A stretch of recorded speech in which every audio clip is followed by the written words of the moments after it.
Hello guys, स्वागत है आपका एक और न्यू इंटरेस्टिंग वीडियो में। आज की स्टोरी एक ऐसे बंदे की है जो 18 साल से एक सिस्टम के लोड होने का वेट कर रहा है। उसका कल्टीवेशन बिल्कुल जीरो है, पर जब उसका सिस्टम 100% पर आता है तो उसकी पावर्स ऐसी होती हैं कि बड़े बड़े कल्टीवेटर्स उसके आगे पानी भरते हैं। ये सीरीज एक्शन, मिस्ट्री और ओवरपावर्ड मोमेंट से भरी हुई है। तो चलिए बिना किसी देरी के इस नए सफर की शुरुआत करते हैं। तो कहानी की शुरुआत में हमें एक बहुत ही खूबसूरत सा पहाड़ और उस पर बना एक छोटा सा घर दिखाया जाता है। यहाँ पर एक लड़का जिसका नाम ये कॉन्ग था, वो अपनी रॉकिंग चेयर पर आराम से बैठा हुआ था और आसमान की तरफ देख रहा था। ये कॉन्ग अपने आप से कहता है कि मुझे इस तियान्युआन वर्ल्ड में आए हुए पूरे 18 साल हो चुके हैं और मेरा ये बेकार सा सिस्टम पिछले 18 सालों से 99.99% पर ही अटका हुआ है। ये कॉन्ग सोचता है कि शुक्र है 17 साल पहले मेरे मास्टर ने मुझे इस श्वानतियान सेक्ट में शामिल कर लिया था। अब मेरे मास्टर तो यहाँ से जा चुके हैं और मेरी बॉडी के मेरिडियंस पूरी तरह से ब्लॉक हैं, जिसकी वजह से मैं कल्टीवेशन नहीं कर सकता। पर फिर भी मैं इस शियाओयाओ पीक का मास्टर बन चुका हूँ। तभी वहाँ पर एक डिसाइपल भागता हुआ आता है और ये कॉन्ग के सामने झुककर कहता है कि अंकल, आज सेक्ट में नए डिसाइपल्स को सिलेक्ट करने का दिन है। मास्टर ने मुझे भेजा है ताकि मैं आपको मेन पीक पर बुला सकूं। आपको वहाँ चलकर अपने लिए एक डिसाइपल चूज करना होगा। ये कॉन्ग उसकी बात सुनकर हल्का सा परेशान होता है और कहता है कि ठीक है, तुम जाओ, मैं थोड़ी देर में आता हूँ। डिसाइपल के जाने के बाद ये कॉन्ग अपनी चेयर से उठता है और कहता है कि इन लोगों को याद ही नहीं है कि मैं कल्टीवेशन नहीं कर सकता और हवा में उड़ना मेरे बस की बात नहीं है। तो क्या अब मुझे वहाँ तक पैदल चलकर जाना पड़ेगा? ये बोलकर ये कॉन्ग वहाँ से पैदल निकल पड़ता है। दूसरी तरफ सीन शिफ्ट होता है और हमें श्वानतियान सेक्ट के सेक्ट मास्टर दिखाए जाते हैं जो अपने थ्रोन पर बैठे थे। एक डिसाइपल आकर उन्हें बताता है कि मास्टर, अंकल ये आने के लिए राजी हो गए हैं और वो जल्द ही यहाँ पहुँच जाएंगे। सेक्ट मास्टर ये सुनकर थोड़े हैरान होते हैं और कहते हैं कि क्या वो सच में अपने पीक से बाहर आ रहा है। फिर उन्हें याद आता है कि ये कॉन्ग के मेरिडियंस ब्लॉक हैं और वो उड़ नहीं सकता। वो अपने डिसाइपल को डांटते हुए कहते हैं कि तुम उस लड़के को पैदल चलने के लिए कैसे बोल सकते हो? शियाओयाओ पीक यहाँ से बहुत दूर है, तुम्हें उसे खुद लेने जाना चाहिए था।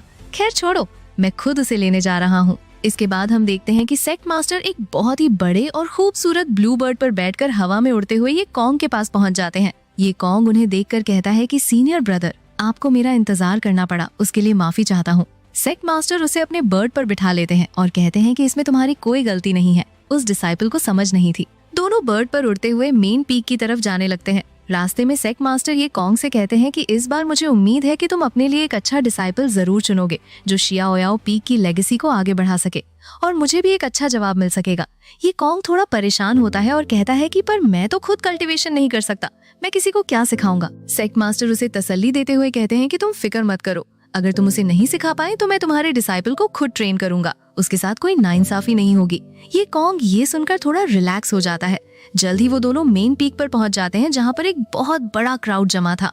हजारों नए लोग वहां आए हुए थे ताकि वो इस सेक्ट का हिस्सा बन सके। वहां का माहौल बहुत ही हाइप से भरा हुआ था। वहां पर एक एल्डर आगे आते हैं और सबको शांत होने का इशारा करते हुए अनाउंस करते हैं कि आज श्वानतियान सेक्ट का डिसाइपल सिलेक्शन सेरेमनी ऑफिशियली शुरू होता है। सेक्ट मास्टर ये कॉन्ग को बताते हैं कि हजारों साल पहले हमारे एंसेस्टर्स ने इस सेक्ट को बनाया था और कुछ रूल्स सेट किए थे जो आज तक फॉलो होते आ रहे हैं। ये कॉन्ग उन रूल्स को सुनकर सोचता है कि ये सब कितना अजीब है। तभी अचानक से ये कॉन्ग के सामने एक डिजिटल इंटरफेस ओपन होता है। उसकी आंखों के सामने जो सिस्टम 18 साल से 99.99% पर रुका हुआ था, वो अचानक से आगे बढ़ने लगता है और 100% पर पहुंचकर कंप्लीट हो जाता है। ये कॉन्ग की खुशी का ठिकाना नहीं रहता। सिस्टम के सक्सेसफुल होते ही वहाँ पर एक छोटी सी क्यूट फॉक्स स्पिरिट अपीयर होती है जो असल में उसकी सिस्टम थी। फॉक्स स्पिरिट ये कॉन्ग से कहती है कि सिस्टम बूट अप हो चुका है। ये कॉन्ग कहता है कि मैं 18 साल से तुम्हारा वेट कर रहा था और तुम अब आई हो। फॉक्स स्पिरिट उसे बताती है कि उसकी कल्टीवेशन लेवल ऑटोमेटिकली हाइड कर दी गई है और अब उसे अपना पहला मेन मिशन कंप्लीट करना होगा। मिशन ये था कि उसे एक सुप्रीम स्पिरिट रूट वाले डिसाइपल को अपना स्टूडेंट बनाना होगा। सेक्ट मास्टर ये कॉन्ग को पॉइंट आउट करके दिखाते हैं कि देखो, वहाँ पर एक लड़का है जिसके पास हाई लेवल फायर रूट है और एक और है जिसके पास वाटर रूट है। वो सब बहुत ही कमाल के कैंडिडेट्स हैं। सेक्ट मास्टर कहते हैं कि मैंने और बाकी एल्डर्स ने डिसाइड किया है कि इस बार सबसे पहले तुम अपना डिसाइपल चूज करोगे। ये कॉन्ग सोचता है कि उसे तो सुप्रीम स्पिरिट रूट वाला बच्चा चाहिए। वो फॉक्स स्पिरिट को आर्डर देता है कि स्कैनिंग फंक्शन एक्टिवेट करो और इस पूरी भीड़ में से सुप्रीम स्पिरिट रूट वाले बच्चे को ढूंढो। सिस्टम फौरन स्कैन करना शुरू करता है और एक लड़के पर आकर लॉक हो जाता है। सिस्टम बताता है कि इस लड़के का नाम लिन चेन है, इसकी एज 15 साल है और इसके पास सुप्रीम फायर रूट है, पर इसकी फैमिली को किसी ने बर्बाद कर दिया है और अब ये यहाँ मारा मारा फिर रहा है। ये कॉन्ग बिना सोचे समझे उस लड़के की तरफ इशारा करता है और कहता है कि सीनियर ब्रदर, मुझे वो लड़का चाहिए। सब लोग हैरान रह जाते हैं क्योंकि ये कॉन्ग ने किसी जीनियस को नहीं बल्कि एक फटे पुराने कपड़े पहने हुए और मिट्टी में सने हुए लड़के को चुना था। सेक मास्टर भी पूछते हैं कि क्या तुम श्योर हो, तुमने उन जीनियसेस को छोड़कर इसे क्यों चुना?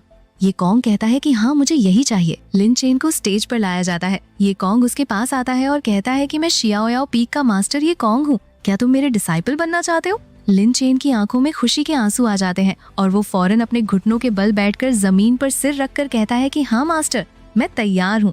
वो ये कॉन्ग को अपना मास्टर मान लेता है। सीन शिफ्ट होता है और हम वापस शियाओयाओ पीक पर आ जाते हैं। ये कॉन्ग अपने रूम में होता है और सिस्टम से कहता है कि मेरा डिसाइपल लेने वाला गिफ्ट पैक ओपन करो। सिस्टम फौरन उसे उसके रिवॉर्ड्स देती है। ये कॉन्ग को 500 साल की प्योर कल्टीवेशन मिलती है, एक 7 स्टार किलिंग एरे मिलता है, एक एनलाइटनमेंट टी ट्री और एक 5th ईयर एल्केमिस्ट की क्वालिफिकेशन मिलती है। ये कॉन्ग सोचता है कि इस तियान्युआन वर्ल्ड में एक 5th ईयर एल्केमिस्ट होना बहुत बड़ी बात है। उसके बाद ये कॉन्ग बाहर आता है जहाँ लिन चेन उसका वेट कर रहा था। ये कॉन्ग उसे एक कप टी देता है। लिन चेन जैसे ही वो टी पीता है, उसकी बॉडी के मेरिडियंस पूरी तरह से ओपन हो जाते हैं और उसकी बॉडी से एक जबरदस्त गोल्डन रोशनी निकलने लगती है। लिन चेन अपनी फाउंडेशन एस्टेब्लिशमेंट रेल में ब्रेक थ्रू करना शुरू कर देता है। ये कॉन्ग ये देखकर थोड़ा घबरा जाता है और सोचता है कि ओह शिट, मैं तो इसे फाउंडेशन एस्टेब्लिशमेंट पिल देना ही भूल गया। बिना पिल के ब्रेक थ्रू करना बहुत खतरनाक हो सकता है। वो जल्दी से अपनी इन्वेंट्री से एक ग्लोइंग पिल निकालता है और उसे लिन चेन के मुंह में डाल देता है। पिल खाते ही लिन चेन का ब्रेक थ्रू सक्सेसफुल हो जाता है और उसकी पावर काफी बढ़ जाती है। सिस्टम ये कॉन्ग को कॉन्ग्रेचुलेट करता है और उसे एक हेवनली टियर की स्वॉर्ड, जिसका नाम बेनली स्वॉर्ड था, और एक हेवनली टियर की कल्टीवेशन टेक्निक रिवॉर्ड में देता है। ये कॉन्ग वो स्वॉर्ड लिन चेन को दे देता है। ये कॉन्ग कहता है कि आज मैं तुम्हें पहाड़ से नीचे ले जाऊंगा, हम लियांगयुआन इंपीरियल कैपिटल जाएंगे और वहां जाकर तुम्हारी लिन फैमिली की बर्बादी का बदला लेंगे। लिन चेन ये सुनकर बहुत खुश होता है और कहता है कि थैंक यू मास्टर। दोनों एक जायंट बर्ड पर बैठकर वहां से निकल जाते हैं। दूसरी तरफ सेक्ट मास्टर को जब पता चलता है कि ये कॉन्ग पहाड़ से नीचे चला गया है तो वो परेशान हो जाते हैं। उन्हें लगता है कि ये कॉन्ग तो कल्टीवेशन नहीं कर सकता, अगर उसे कुछ हो गया तो प्रॉब्लम हो जाएगी। वो फौरन 3rd एल्डर को बुलाते हैं और उन्हें आर्डर देते हैं कि तुम चुपचाप ये कॉन्ग के पीछे जाओ और उसकी हिफाजत करो। 3rd एल्डर आर्डर सुनकर फौरन वहां से निकल जाते हैं। अब सीन शिफ्ट होता है और ये कॉन्ग और लिन चेन लियांगयुआन इंपीरियल कैपिटल के पैलेस के बाहर पहुंच जाते हैं। ये कॉन्ग हवा में खड़े होकर चिल्लाता है कि लियांगयुआन के एम्परर फौरन बाहर आओ, वरना मैं इस पूरे पैलेस को खाक में मिला दूंगा। उसकी इतनी लाउड और एरोगेंट आवाज सुनकर 3rd एल्डर जो छुपकर उन्हें देख रहे थे वो भी हैरान रह जाते हैं कि ये कॉन्ग जिसके पास कोई पावर नहीं है वो इतनी बड़ी बातें कैसे कर रहा है। पैलेस के अंदर एम्परर अपने दरबारियों के साथ बैठकर शराब पी रहा होता है। जब वो ये कॉन्ग की आवाज सुनता है तो उसे गुस्सा आता है।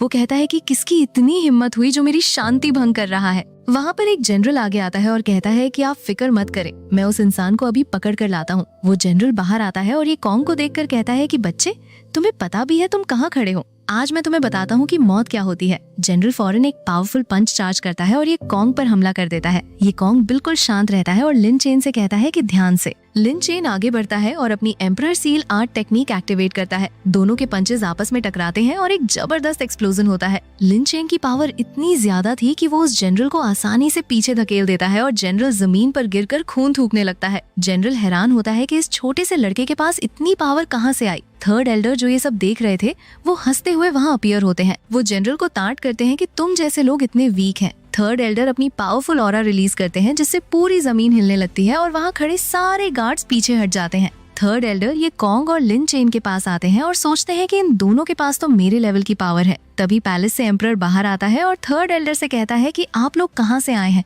और आपको क्या चाहिए। ये कॉन्ग आगे बढ़ता है और एम्परर से पूछता है कि क्या तुम्हें लिन फैमिली याद है। एम्परर थोड़ा घबराता है। ये कॉन्ग कहता है कि लिन फैमिली को तुम्हारे बेटे यानी क्राउन प्रिंस ने बर्बाद किया था। आज मैं अपने डिसाइपल के लिए इंसाफ लेने आया हूँ, तुम्हें इसका जवाब देना पड़ेगा। एम्परर ये सुनकर बहुत डरता है क्योंकि उसे पता था कि ये लोग बहुत पावरफुल हैं। वो फौरन अपने आदमियों को आर्डर देता है कि एक डिक्री लिखो जिसमें क्राउन प्रिंस को उसके सारे टाइटल से हटा दिया जाए और उसे उसके किए की सजा मिले। ये कॉन्ग कहता है कि सिर्फ इतना काफी नहीं है, मैं उन्हें कल का सूरज नहीं देखने दूंगा। ये कॉन्ग एक हीलिंग पिल एम्परर की तरफ फेंकता है और कहता है कि ये पिल तुम्हारी इंजरीज ठीक कर देगी, पर याद रखना आइंदा से अपनी आवाम के साथ अच्छा बर्ताव करना। इसके बाद हम देखते हैं कि पूरी सिटी में लोग जश्न मना रहे हैं। क्राउन प्रिंस का मैंशन जल रहा होता है और लोग बहुत खुश होते हैं। एक बूढ़ी औरत आसमान की तरफ देखती है और कहती है कि हमारा बदला पूरा हो गया। सीन शिफ्ट होता है और गार्ड्स क्राउन प्रिंस के पास एम्परर का फरमान लेकर पहुंचते हैं। गार्ड्स उसे बताते हैं कि एम्परर ने उसे मौत की सजा सुनाई है और उसे जहर पीना होगा। क्राउन प्रिंस घबरा जाता है और कहता है कि ये नहीं हो सकता, मुझे अपने बाप से मिलना है। पर गार्ड्स उसे जबरदस्ती पकड़ लेते हैं और उसके मुंह में जहर डाल देते हैं, जिससे उसकी वहीं मौत हो जाती है। वापस शियाओयाओ पीक पर ये कॉन्ग पहाड़ी के किनारे बैठा होता है। वो सोचता है कि जब से मैं यहाँ आया हूँ, इस बिटर सी यानी इस झील से हमेशा अजीब सी आवाजें आती हैं। रात के वक्त मुझे लगता है जैसे कोई मुझे बुला रहा है। ये कॉन्ग डिसाइड करता है कि आज वो खुद जाकर देखेगा कि इस झील के अंदर आखिर है क्या। वो सीधा पानी में छलांग लगा देता है। पानी के अंदर जाने के बाद ये कॉन्ग देखता है कि बाहर से जो एक छोटी सी झील लग रही थी, अंदर से वो एक बहुत बड़ा और एंडलेस समंदर है। वहाँ पर एक बहुत बड़ा और खूबसूरत अंडरवाटर महल होता है, जिसके ऊपर तियानुआन टावर लिखा होता है। ये कॉन्ग उस महल के दरवाजे पर पहुँचता है और उसे खोलने की कोशिश करता है, पर दरवाजे पर एक मैजिकल फॉर्मेशन लगी होती है। ये कॉन्ग सोचता है कि मुझे तो फॉर्मेशंस के बारे में कुछ नहीं पता। अगर मैंने इसे जबरदस्ती खोलने की कोशिश की तो अंदर का सामान खराब हो सकता है। तभी अचानक से पानी के अंदर से एक बहुत बड़ा और खतरनाक ड्रैगन निकलकर ये कॉन्ग के सामने आ जाता है। ये ड्रैगन अपनी बॉडी इंटीग्रेशन रेल्म की पावरफुल ऑरा रिलीज करता है। ड्रैगन कहता है कि एक मामूली इंसान मेरी जगह पर आने की हिम्मत कैसे कर सकता है। ये कॉन्ग उस ड्रैगन को देखकर बिल्कुल नहीं डरता, बल्कि कहता है कि तुम इतने बड़े मॉन्स्टर हो, पर तुम्हारी हिम्मत इतनी छोटी क्यों है। ड्रैगन हैरान होता है कि ये इंसान मुझसे डर क्यों नहीं रहा। ड्रैगन कहता है कि तुम चाहते क्या हो। ये कॉन्ग कहता है कि मैंने बस तुम्हें हेलो बोला है, तुम मेरे पीछे क्यों पड़ गए हो। हमारी कोई दुश्मनी तो है नहीं। एक काम करो, मैं तुम्हें एक हेवनली टीयर की टेक्निक देता हूँ, तुम उसे लो और यहाँ से चले जाओ। ड्रैगन कहता है कि मैं किसी की बात नहीं मानता और ये कॉन्ग पर दहाड़ता है। ये कॉन्ग कहता है कि मुझे नफरत उन लोगों से है जो मुझ पर चिल्लाते हैं। ड्रैगन फौरन समझ जाता है कि ये इंसान कोई आम आदमी नहीं है और वो वहाँ से भागने लगता है। ये कॉन्ग उसका पीछा करता है और कहता है कि अब तुम भाग क्यों रहे हो। तभी सिस्टम फॉक्स अपीयर होती है और ये कॉन्ग को बताती है कि मास्टर, आपके सिस्टम इन्वेंट्री में एक 9 हेडेड हेल हाउंड पड़ा हुआ है, आप उसे बाहर क्यों नहीं निकालते। ये कॉन्ग कहता है कि ओह हाँ, मैं तो भूल ही गया था। ये कॉन्ग फौरन अपने हाथ से एक फॉर्मेशन बनाता है और उस हेल हाउंड को समन करता है। पर जब वो हाउंड बाहर आता है तो वो कोई डरावना मॉन्स्टर नहीं, बल्कि एक बहुत ही क्यूट सा हस्की डॉग होता है। ये कॉन्ग उस कुत्ते को देखकर सिस्टम से कहता है कि तुमने तो कहा था कि ये 9 हेडेड हेल हाउंड है, पर ये तो एक मामूली सा कुत्ता है, क्या तुम्हारी आंखें खराब है। सिस्टम फॉक्स वार्निंग देने लगती है कि मास्टर, सिस्टम को गाली देना मना है। अब सीन शिफ्ट होता है और हम देखते हैं कि आसमान में एक कैरेज उड़ती हुई श्वानतियान सेक्ट के दरवाजे पर आती है। उसमें से एक बूढ़ा आदमी और एक यंग लड़का बाहर निकलते हैं। लड़के ने ब्लैक और गोल्ड कलर के रॉयल कपड़े पहने हुए थे। वो लड़का सेक्ट के गार्ड्स को एक टोकन देता है और कहता है कि मुझे ग्रैंड एल्डर से मिलना है। गार्ड टोकन देखकर समझ जाता है कि ये कोई आम इंसान नहीं है। दूसरी तरफ ये कॉन्ग को सिस्टम से एक नया साइड क्वेस्ट मिलता है। क्वेस्ट था कि उसे अपने बिछड़े हुए परिवार से मिलना है। ये कॉन्ग सिस्टम से पूछता है कि आखिर मेरी ओरिजिनल आइडेंटिटी क्या है। सिस्टम बताती है कि आप तियानश्वान डायनेस्टी के पिछले एम्परर के सबसे बड़े बेटे हैं। जब आप 6 साल के थे तो दुश्मनों ने आप पर हमला किया था और आप एक खाई में गिर गए थे। और जो अभी तियानश्वान डायनेस्टी का एम्परर है वो आपका सगा छोटा भाई है। ये कॉन्ग ये सुनकर शॉक हो जाता है कि उसका एक भाई भी है। वहीं पर वो यंग लड़का जो सेक्ट में आया था वो अचानक से जमीन पर गिर जाता है और उसके मुंह से खून निकलने लगता है। बूढ़ा आदमी घबरा कर उसे उठाता है। लड़का कहता है कि मेरे अंदर का जहर फैल रहा है, मुझे जल्दी से शियाओयाओ पीक पर जाना होगा। उसके बाद वो लड़का शियाओयाओ पीक के हॉल में पहुंचता है जहां ये कॉन्ग अपनी कुर्सी पर बैठा होता है। ये कॉन्ग उस लड़के को देखकर एक अजीब सा कनेक्शन फील करता है और सोचता है कि इसे देखकर मुझे इतना अपनापन क्यों लग रहा है। वो लड़का ये कॉन्ग के पास आता है और अपनी बेल्ट से एक जैट टोकन निकालकर उसे दिखाता है। ये कॉन्ग भी अपना जैट टोकन निकालता है। दोनों टोकन्स आपस में जुड़ जाते हैं। ये टोकन उनके फादर ने उन्हें दिया था। लड़का कहता है कि बड़े भाई, क्या आप सच में मेरे भाई हैं?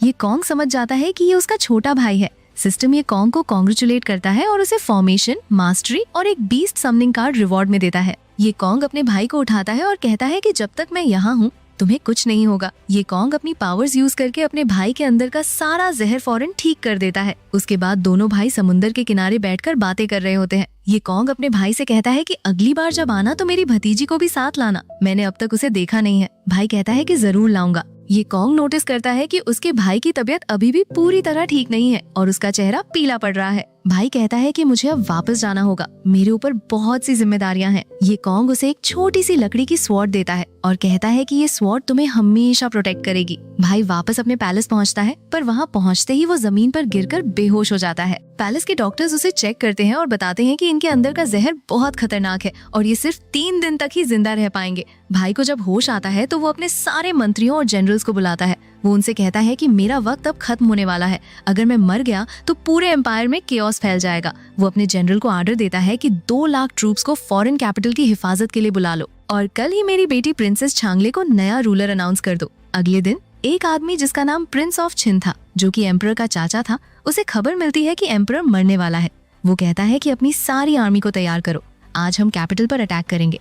वहाँ पैलेस में प्रिंसेस छांगले की कोरोनेशन सेरेमनी शुरू हो चुकी थी। एक मिनिस्टर सबके सामने डिक्री पढ़कर सुनाता है कि आज से प्रिंसेस छांगले इस एम्पायर की नई रूलर होंगी। तभी अचानक से प्रिंस ऑफ छिन अपने साथ एक बहुत बड़ी आर्मी लेकर पैलेस में घुस आता है। उसने एम्परर वाले ड्रैगन रोब्स पहने हुए थे। एम्परर उसे देखकर कहता है कि तुम्हारी इतनी हिम्मत कि तुमने ड्रैगन रोब्स पहने हैं, ये तो सीधा सीधा बगावत है। प्रिंस ऑफ छिन कहता है कि इस थ्रोन पर मेरा हक है, तुमने मुझसे बिना पूछे अपनी बेटी को रूलर कैसे बना दिया। एम्परर कहता है कि तुमने पूरे पैलेस को अपनी आर्मी से घेर लिया है, तुम चाहते क्या हो। तभी एक सोल्जर आता है और एम्परर को बताता है कि बॉर्डर पर युहुआ डिवाइन डायनेस्टी के 3 लाख सोल्जर्स ने अटैक कर दिया है और उन्होंने एक लेटर भेजा है। लेटर में लिखा था कि अगर थ्रोन प्रिंस ऑफ छिन को नहीं दिया गया तो वो लोग पूरी सिटी को तबाह कर देंगे और सबको मार देंगे।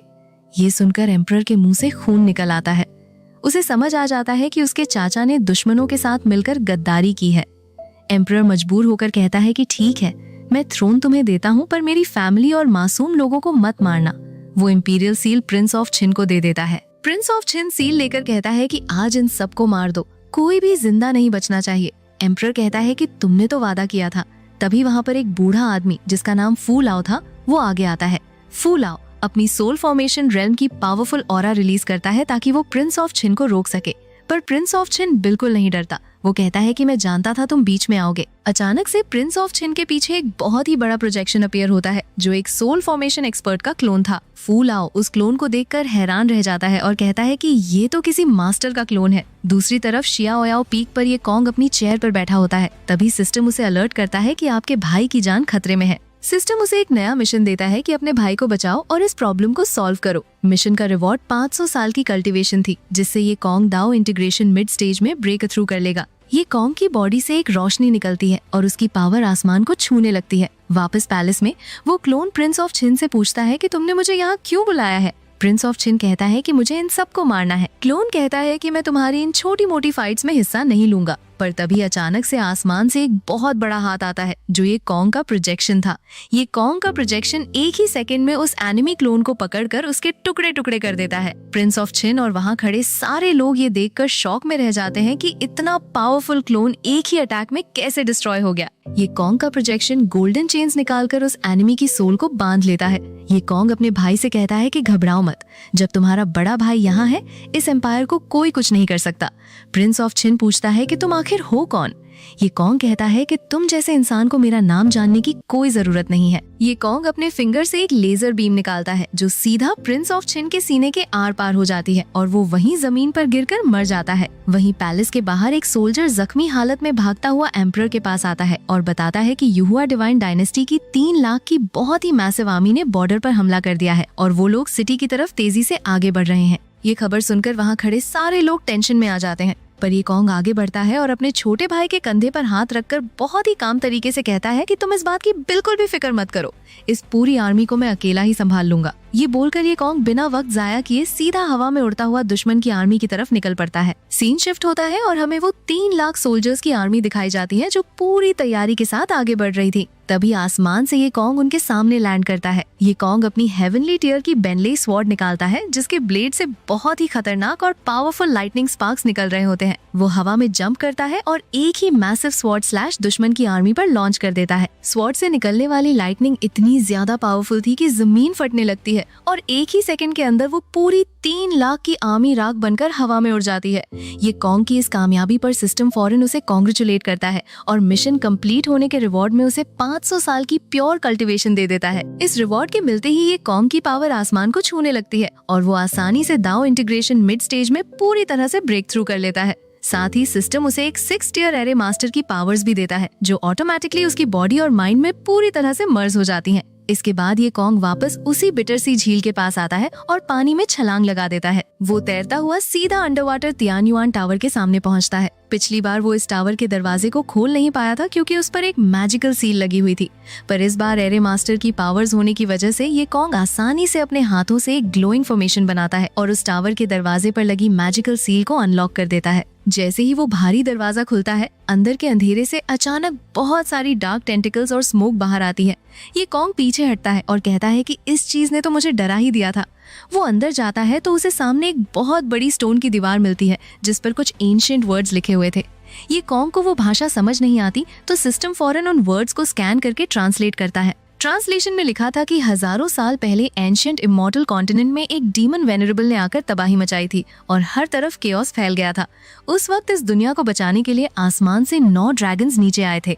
ये कॉन्ग इस दीवार को छोड़कर आगे बढ़ता है और एक बड़े और डार्क रूम में एंटर करता है जहाँ 9 बड़े ड्रैगन कॉफिन्स एक सर्कल में रखे हुए थे। अचानक से पूरा रूम हिलने लगता है और उन कॉफिन्स के ढक्कन खुल जाते हैं। उनके अंदर से 9 खतरनाक और मैसिव ड्रैगन्स के स्पिरिट्स बाहर निकल आते हैं। वो ड्रैगन्स ये कॉन्ग को एक इंट्रूडर समझकर उस पर हमला करने के लिए आगे बढ़ते हैं। ये कॉन्ग बिल्कुल नहीं घबराता और फौरन अपने सिस्टम से उस हस्की कुत्ते को समन करता है। ये कॉन्ग उस हस्की से पूछता है कि क्या तुम इन ड्रैगन्स को संभाल सकते हो या नहीं।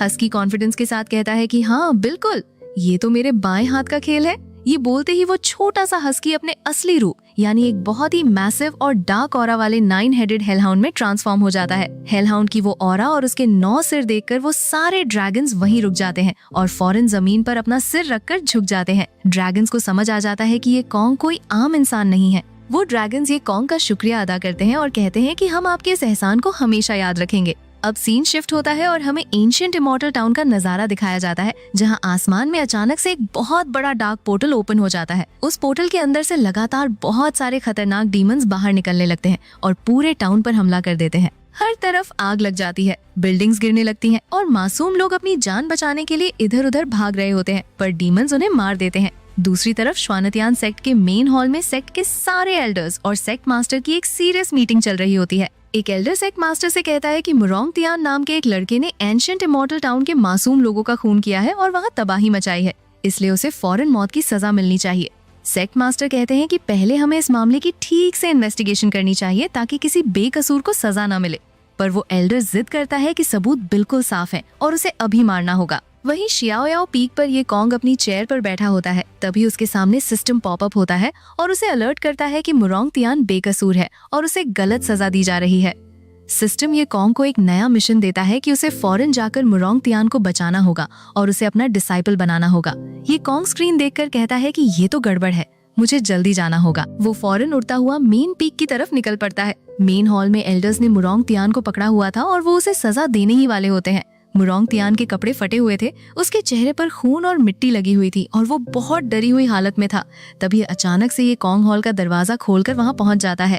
ये कॉन्ग आगे बढ़ता है और कहता है कि मेरे पास इस एंशिएंट इमॉर्टल टाउन के बारे में कुछ बहुत ही इम्पोर्टेंट इन्फॉर्मेशन है। ये कॉन्ग अपनी पावर्स का यूज करके एक क्रिस्टल ऑर्ब हवा में प्रोजेक्ट करता है जिसमें उस रात की पूरी रिकॉर्डिंग सबके सामने चलने लगती है। उस रिकॉर्डिंग में साफ साफ दिख रहा था कि एक मैसिव डीमन ने टाउन पर हमला किया था और मुरोंग तियान तो असल में अपनी जान पर खेलकर उन डीमन से लड़ रहा था ताकि वो टाउन के लोगों को बचा सके। ये सबूत देखकर वहाँ खड़े सारे एल्डर्स और सेक्ट मास्टर हैरान रह जाते हैं। सेक्ट मास्टर फौरन अनाउंस करते हैं कि मुरोंग तियान पूरी तरह से बेकसूर है और ये सब तबाही डीमन रेस का किया धरा है। ये कॉन्ग आगे बढ़कर मुरोंग तियान के पास आता है और कहता है कि मुझे पता है तुम्हारा दिल साफ है, तुम बस कुछ वक्त के लिए उन डीमंस के जाल में फंस गए थे और उन्होंने तुम्हें कंट्रोल करने की कोशिश की थी। अब तुम्हारा टाउन पूरी तरह से तबाह हो चुका है और तुम्हारे पास आगे जाने के लिए कोई भी जगह नहीं है। मैं शियाओयाओ पीक का मास्टर ये कॉन्ग हूँ, क्या तुम मेरे डिसाइपल बनना चाहते हो? मुरोंग तियान फौरन ये कॉन्ग के आगे घुटनों पर बैठ जाता है और जमीन पर सिर रखकर उसे अपना मास्टर मान लेता है। तभी एक एल्डर सेक्ट मास्टर को वार्न करते हुए कहता है कि भले ही ये लड़का बेकसूर हो,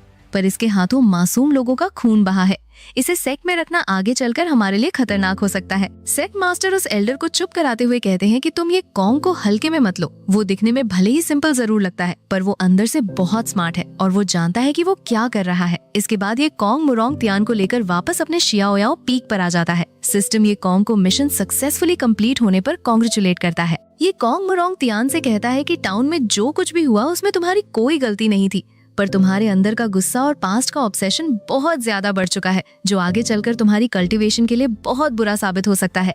इसलिए आज से तुम्हारा काम ये होगा कि तुम हर रोज 300 बाल्टी पानी भरकर लाओगे और 100 लकड़ियां काटोगे। ये रूटीन तुम्हें लगातार 3 महीने तक फॉलो करना होगा ताकि तुम्हारा माइंड पूरी तरह से शांत हो सके। मुरोंग तियान बिना किसी सवाल के अपने मास्टर की बात मान लेता है और कहता है कि मैं जरूर करूंगा। ये कॉन्ग उसे एक फिजिकल ट्रेनिंग का मैनुअल भी देता है और कहता है कि फ्री वक्त में इसकी प्रैक्टिस करना और ठीक से कल्टीवेशन करना। उसके बाद ये कॉन्ग एक बड़े से हॉल में जाता है और वहाँ पर अपनी पावर्स का यूज करके बहुत सारे गोल्डन स्टैच्यूज को समन करता है जो बिल्कुल वॉरियर्स की तरह लग रहे थे। ये कॉन्ग उन स्टैच्यूज को देखकर स्माइल करता है जैसे वो किसी बहुत बड़ी चीज की तैयारी कर रहा हो। कुछ दिन गुजर जाते हैं। एक दिन अचानक से श्वानतयान सेक्ट के आसमान में बाकी मेजर सेक्ट्स की बहुत सारी बड़ी फ्लाइंग शिप्स आ जाती हैं। उन सेक्ट्स के लीडर्स श्वानतयान सेक्ट पर सीधा इल्जाम लगाते हैं कि उन्होंने डीमन रेस के साथ हाथ मिला लिया है और इंसानों के साथ गद्दारी की है। ये सुनकर श्वानतयान सेक्ट मास्टर फॉरेन बाहर आते हैं और इन इल्जामात को पूरी तरह से गलत बताते हैं।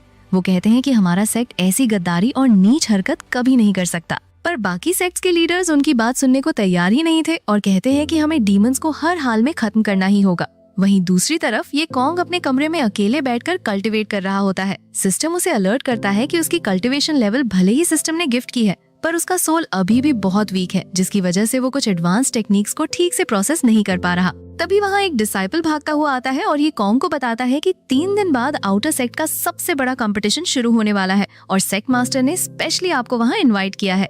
ये कॉन्ग कहता है कि ठीक है, मैं वक्त पर आ जाऊंगा। 3 दिन बाद कंपटीशन का दिन आ जाता है। ये कॉन्ग एक बहुत ही बड़े बर्ड पर बैठकर मुरोंगतियान के साथ कंपटीशन एरिया में पहुंचता है। वहाँ खड़े बाकी पीक्स के डिसाइपल्स ये कॉन्ग को देखकर आपस में उसका मजाक उड़ाते हैं और कहते हैं कि ये तो वही बिना कल्टीवेशन वाला बेकार पीक मास्टर है, इसे तो कुछ आता ही नहीं है। कंपटीशन के दौरान किसी दूसरे पीक का एक डिसाइपल अचानक से आगे आता है और सेक्ट मास्टर से कहता है कि ये कॉन्ग के पास तो कोई कल्टीवेशन है ही नहीं, तो उसे पीक मास्टर की पोजीशन से फौरन हटा देना चाहिए। वो कहता है कि अगर एक 0 कल्टीवेशन वाला बंदा पीक मास्टर बन सकता है तो मुझ जैसे फाउंडेशन एस्टेब्लिशमेंट वाले को तो सीधा सुप्रीम एल्डर होना चाहिए। उसकी ऐसी बातें देखकर सेक्ट मास्टर को बहुत ज्यादा गुस्सा आता है। वो फौरन उस डिसाइपल को सजा सुनाते हैं कि उसे 100 साल तक दीवार की तरफ मुंह करके अकेले बैठना होगा। उसकी पोजीशन डाउन करके उसे इनर डिसाइपल बना दिया जाएगा और उसे 100 लाइटनिंग स्ट्राइक्स की सजा मिलेगी। वो डिसाइपल अपनी सजा सुनकर डर जाता है और सोचता है कि उसने गलती से अपने अंदर की बातें सबके सामने बोल दी हैं। अपना पूरा करियर और लाइफ बर्बाद होता देख वो पागल सा हो जाता है और सीधा ये कॉन्ग पर अटैक कर देता है। जैसे ही वो तेजी से ये कॉन्ग के पास पहुंचता है, ये कॉन्ग अपनी जगह से हिलता तक नहीं और बस अपना हाथ आगे करता है। एक जबरदस्त इनविजिबल फोर्स उस डिसाइपल को हवा में उड़ा देती है, जिससे वो खून थूकता हुआ दूर जाकर जमीन पर गिरता है। उसी वक्त ये कॉन्ग की बॉडी से नेसेंट सोल रेल्म की बहुत ही पावरफुल ऑरा रिलीज होती है, जिसे पूरे स्टेडियम में फील किया जा सकता था। वहाँ खड़े सारे डिसाइपल्स और एल्डर्स ये ऑरा फील करके पूरी तरह से शॉक में रह जाते हैं कि ये कॉन्ग, जिसे वो ट्रैश समझते थे, वो तो इतना पावरफुल है। सेक्ट मास्टर भी हैरानी से ये कॉन्ग से पूछते हैं कि तुमने नेसेंट सोल रेल्म में कब ब्रेक थ्रू कर लिया। ये कॉन्ग इस बात का कोई सीधा जवाब नहीं देता और बस हल्का सा स्माइल करता है। इसके बाद आउटर सेक्ट के टॉप 500 डिसाइपल्स की लिस्ट अनाउंस की जाती है। ये कॉन्ग सेक्ट मास्टर के पास आता है और कहता है कि मुझे अपने शियाओयाओ पीक के लिए इनमें से कुछ डिसाइपल्स चाहिए। सेक्ट मास्टर खुशी से उसे परमिशन दे देते हैं। ये कॉन्ग अपनी पावर्स का यूज करते हुए भीड़ में से कुछ बेस्ट और टैलेंटेड डिसाइपल्स पर लाइट बीम्स प्रोजेक्ट करता है और अनाउंस करता है कि आज से तुम सबकी पहली आइडेंटिटी खत्म। चाहे तुम पहले कुछ भी थे, पर अब से तुम सब मेरे शियाओयाओ पीक के डिसाइपल्स हो। वो सारे चुने हुए डिसाइपल्स बहुत खुश होते हैं और ये कॉन्ग को अपना मास्टर मानकर उसके पीछे चलने को तैयार हो जाते हैं। ये कॉन्ग उन सारे नए डिसाइपल्स को लेकर उसी हॉल में आता है जहां उसने वो गोल्डन स्टैच्यूज रखे हुए थे। ये कॉन्ग उन्हें बताता है कि इस वक्त दुनिया में डीमन सोर्स तेजी से फैल रहा है और हर तरफ केओस मचा हुआ है। अगर इस डीमन सोर्स को नहीं रोका गया तो पूरी दुनिया तबाह हो जाएगी। वो उन डिसाइपल्स से कहता है कि अपनी स्पिरिचुअल एनर्जी को इन स्टैच्यूज के अंदर डालो ताकि तुम इनकी आर्टिसन पावर को इनहेरिट कर सको और इस दुनिया को बचाने की बहुत बड़ी जिम्मेदारी उठा सको। दूसरी तरफ सेक्ट के एक सीक्रेट रूम में सेक्ट के सबसे पुराने एंसेस्टर छिनमो सेक्ट मास्टर से अकेले में बात कर रहे थे। ओल्ड एंसेस्टर की हालत ठीक नहीं लग रही थी। वो कहते हैं कि मेरी उम्र अब पूरी हो चुकी है और मैं किसी भी वक्त इस दुनिया से जा सकता हूँ, पर मेरे मरने के बाद बाकी दुश्मन सेक्ट्स हम पर जरूर हमला करेंगे ताकि वो इस सेक्ट को तबाह कर सकें। इसलिए मेरी मौत की खबर को पूरी तरह से छुपा कर रखना और किसी को पता न चलने देना। कुछ देर बाद सेक्ट मास्टर का सगा भाई, जो कि सेक्ट का वाइस सेक्ट मास्टर था, वो खुशी से भागता हुआ अपने भाई के पास आता है और कहता है कि बड़ा भाई, ओल्ड एंसेस्टर ठीक हैं। अब हमारी पास्ट की ग्रेट झो डायनेस्टी को दोबारा खड़ा करने का सपना पूरा हो सकता है। सेक्ट मास्टर अपने भाई की ये बात सुनकर उसे एक थप्पड़ मारते हैं और कहते हैं कि ग्रेट झो डायनेस्टी अब पास्ट बन चुकी है, उसे भूल जाओ। अगर ओल्ड एंसेस्टर ने हमें उस वक्त यहाँ पनाह ना दी होती तो हम दोनों कब के मर चुके होते। वाइस सेक्ट मास्टर ये सुनकर बहुत गुस्सा होता है। जैसे ही वो वहाँ से बाहर आता है, अचानक उसके पीछे एक डीमन की डार्क स्पिरिट अपीयर होती है। डीमन उससे कहता है कि मैं तुम्हें वो सब कुछ दिला सकता हूँ जो तुम चाहते हो। अगर तुम मेरे साथ मिल जाओ तो तुम इस पूरे एम्पायर के अकेले रूलर बन जाओगे। वाइस सेक्ट मास्टर पूछता है कि बदले में तुम्हें क्या चाहिए। डीमन कहता है कि मुझे बस ब्लड स्टोन्स चाहिए। डीमन उसे एक डार्क क्रिस्टल देता है और कहता है कि जब तुम्हारा इरादा पक्का हो जाए तो इसे तोड़ देना, मैं आ जाऊंगा। वाइस सेक्ट मास्टर बिना सोचे समझे पावर के लालच में उस क्रिस्टल को वहीं तोड़ देता है और डीमन के साथ डील कर लेता है। कहीं और ओल्ड एंसेस्टर अकेले चल रहे होते हैं, तभी अचानक से उनका बैलेंस बिगड़ता है। उनके हाथ से उनकी फ्लास्क जमीन पर गिर जाती है और वो वहीं जमीन पर गिरकर मर जाते हैं। फ्लास्क का ग्लोइंग पानी जमीन पर गिरता है, जिसे देखकर एक व्हाइट फॉक्स वहां आती है और उस पानी को पीने लगती है। पानी पीते ही वो फॉक्स अचानक से एक खूबसूरत लड़की में ट्रांसफॉर्म हो जाती है, पर अगले ही पल वो बेहोश होकर गिर पड़ती है। ये कॉन्ग वहां से गुजर रहा होता है और उस लड़की को बेहोश देखकर उसे उठाकर अपने रूम में ले आता है। कुछ दिनों बाद जब उस लड़की को होश आता है तो वो ये कॉन्ग के सामने रो रही होती है। वो बताती है कि सालों पहले एक मिस्टीरियस आर्मी ने उसके फॉक्स क्लैन पर हमला किया था और बेदर्दी से उनके दिलों को निकाल लिया था। ये सुनकर ये कॉन्ग को बहुत गुस्सा आता है और वो कहता है कि जिसने भी ये किया है, मैं उन्हें जिंदा नहीं छोड़ूंगा और उनकी हड्डियां तोड़ दूंगा। वहीं वाइस सेक्ट मास्टर दोबारा उस डीमन से मिलता है। डीमन डील के मुताबिक उसे एक डार्क पावर देता है। डार्क एनर्जी से पूरी तरह भरने के बाद वाइस सेक्ट मास्टर सेक्ट के सारे एल्डर्स को एक हॉल में बुलाता है। वो उनसे कहता है कि मैं ग्रेट झो डायनेस्टी को वापस लाना चाहता हूँ और अब तुम्हें मेरा साथ देना ही होगा। एल्डर्स जानते थे कि ओल्ड एंसेस्टर मर चुके हैं और अब इन्हें बचाने वाला कोई नहीं है, इसलिए वो सब डर के मारे उसकी बात मान लेते हैं।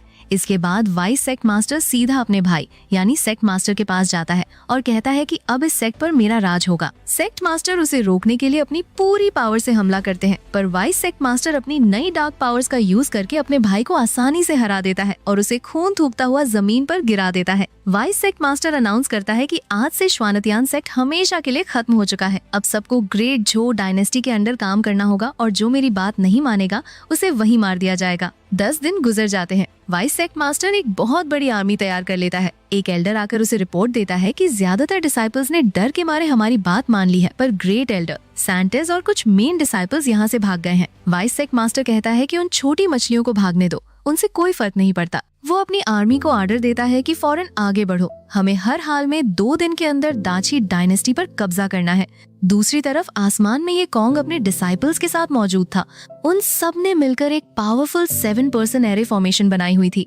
आसमान में एक बहुत बड़ा डार्क वॉर्टेक्स ओपन होता है, जिसमें से उस डीमन की आवाज आती है जो हंस रहा होता है। वॉर्टेक्स के अंदर एक जायंट डीमन फेस अपीयर होता है जो सबको तबाह करने के इरादे से आया था, पर ये कॉन्ग बिल्कुल नहीं डरता और अपने डिसाइपल्स को अटैक करने का ऑर्डर देता है। सारे डिसाइपल्स एक साथ अपनी फॉर्मेशन से पावरफुल एनर्जी बीम्स फायर करते हैं जो सीधा उस डीमन पोर्टल पर जा लगती हैं। डीमन दर्द से चिल्लाता है और कहता है कि मैं इस हार को नहीं मानूंगा, पर उनका कंबाइंड अटैक इतना पावरफुल होता है कि वो पूरा पोर्टल एक ही झटके में ब्लास्ट हो जाता है और डीमन वहीं डिस्ट्रॉय हो जाता है। जैसे ही आसमान साफ होता है, ये कॉन्ग और उसके डिसाइपल्स नीचे जमीन की तरफ देखते हैं, जहां हजारों की तादाद में लोग बिल्कुल शांत और स्टैच्यूज की तरह खड़े थे, जैसे उन्हें किसी ने पूरी तरह से कंट्रोल किया हुआ हो।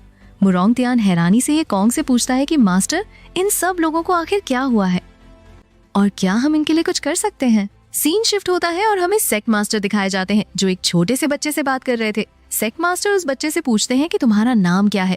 बच्चा रिस्पेक्ट के साथ हाथ जोड़कर जवाब देता है कि मेरा नाम झांग एरगांव है और मैं झांगजिया विलेज का रहने वाला हूँ। सेक्ट मास्टर उसकी बात सुनकर नोट करते हैं और अपने हाथ में एक चमकती हुई ब्लू कलर की मैजिकल ऑर्ब निकालते हैं। सेक्ट मास्टर वो ऑर्ब झांग एरगांव को देते हुए कहते हैं कि एरगांव, तुम्हें इस आइटम को हिफाजत के साथ ईस्टर्न रीजन के हेवनली दाओ अलायंस यानी डोंग्यू तियान दाओ मेंग तक पहुंचाना होगा।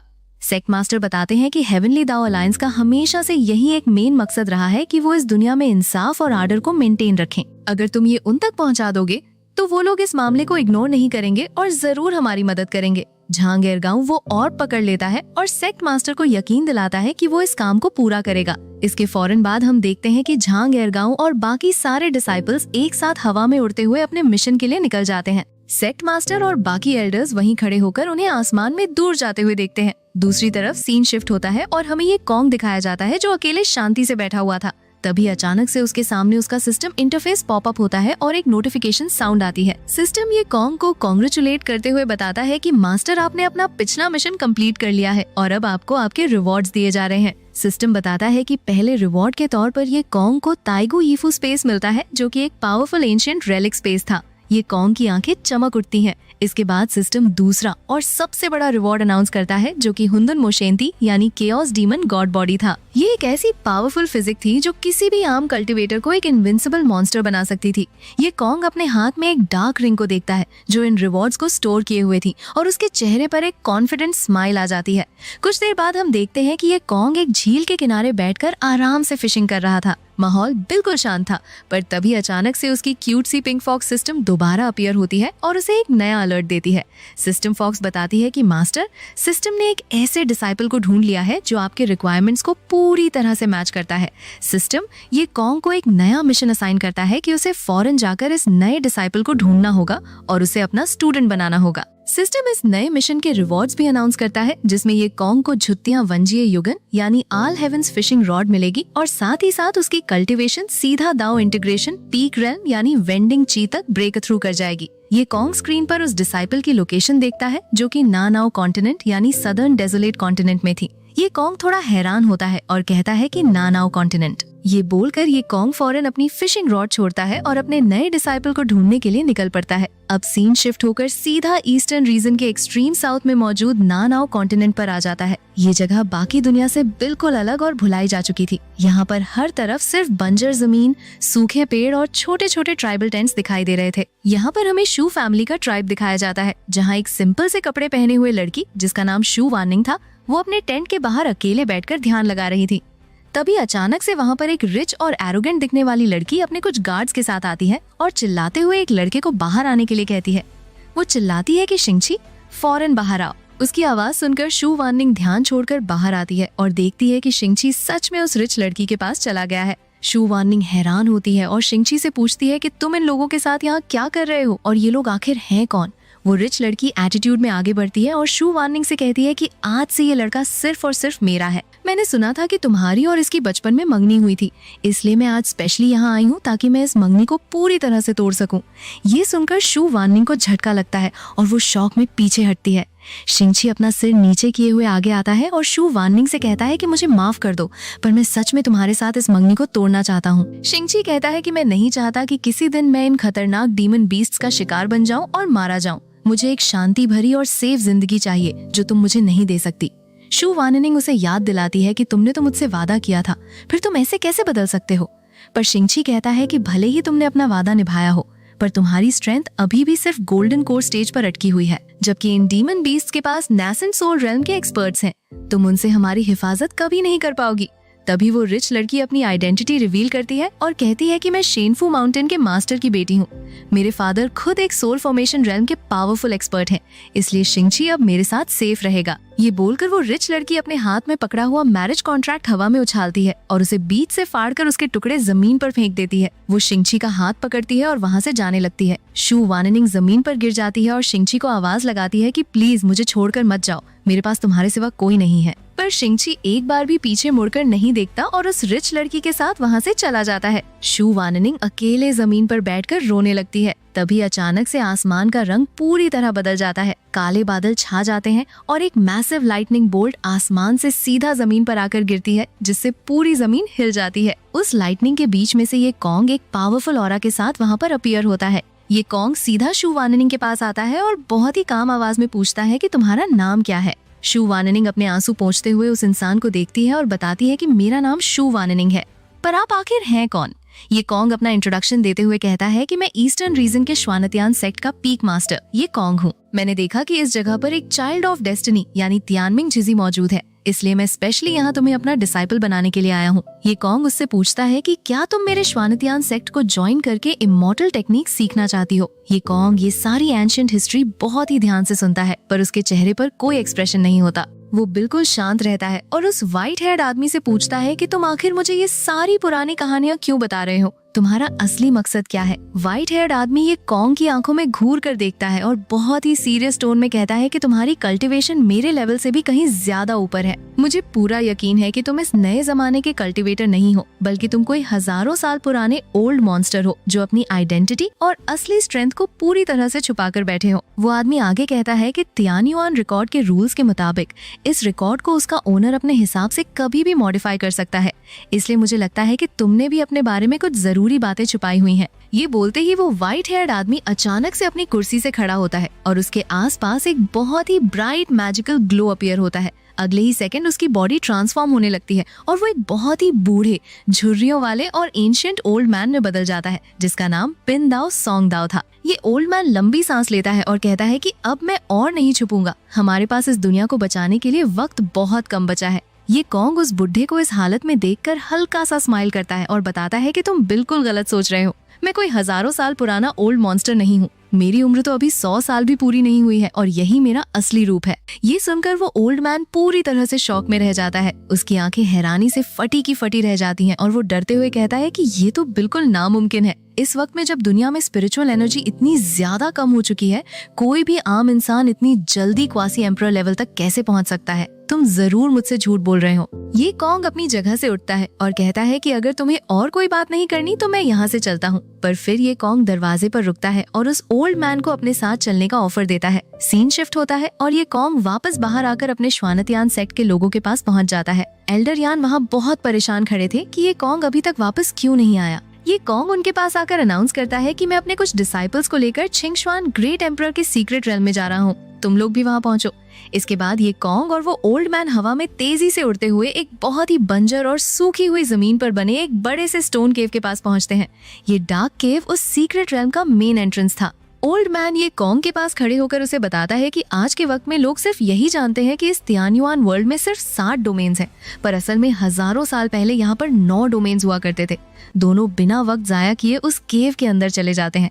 अंदर का नजारा बहुत ही मैजिकल और मिस्टीरियस था। वहाँ पर 5 बहुत ही मैसिव और ग्लोइंग ड्रैगन्स हवा में एक सर्कल में तैर रहे थे, जो रेड, ब्लू, ग्रीन, येलो और व्हाइट कलर्स में ग्लो कर रहे थे। ये कॉन्ग उन ड्रैगन्स को देखकर बताता है कि ये इन्नेट 5 एलिमेंट्स लॉ है। ये वो लॉज हैं जो इस दुनिया के बनने के वक्त सबसे पहले पैदा हुए थे और ये किसी आम कल्टिवेटर के बनाए हुए लॉज नहीं है, बल्कि इस दुनिया का असल ओरिजिन और बेस है। ये कॉन्ग बताता है कि जब उसने एम्परर रेल्म में ब्रेक थ्रू किया था तो उसने इन्हीं लॉज को थोड़ा सा कॉम्प्रिहेंड कर लिया था, जिसकी वजह से उसकी पावर इतनी ज्यादा है।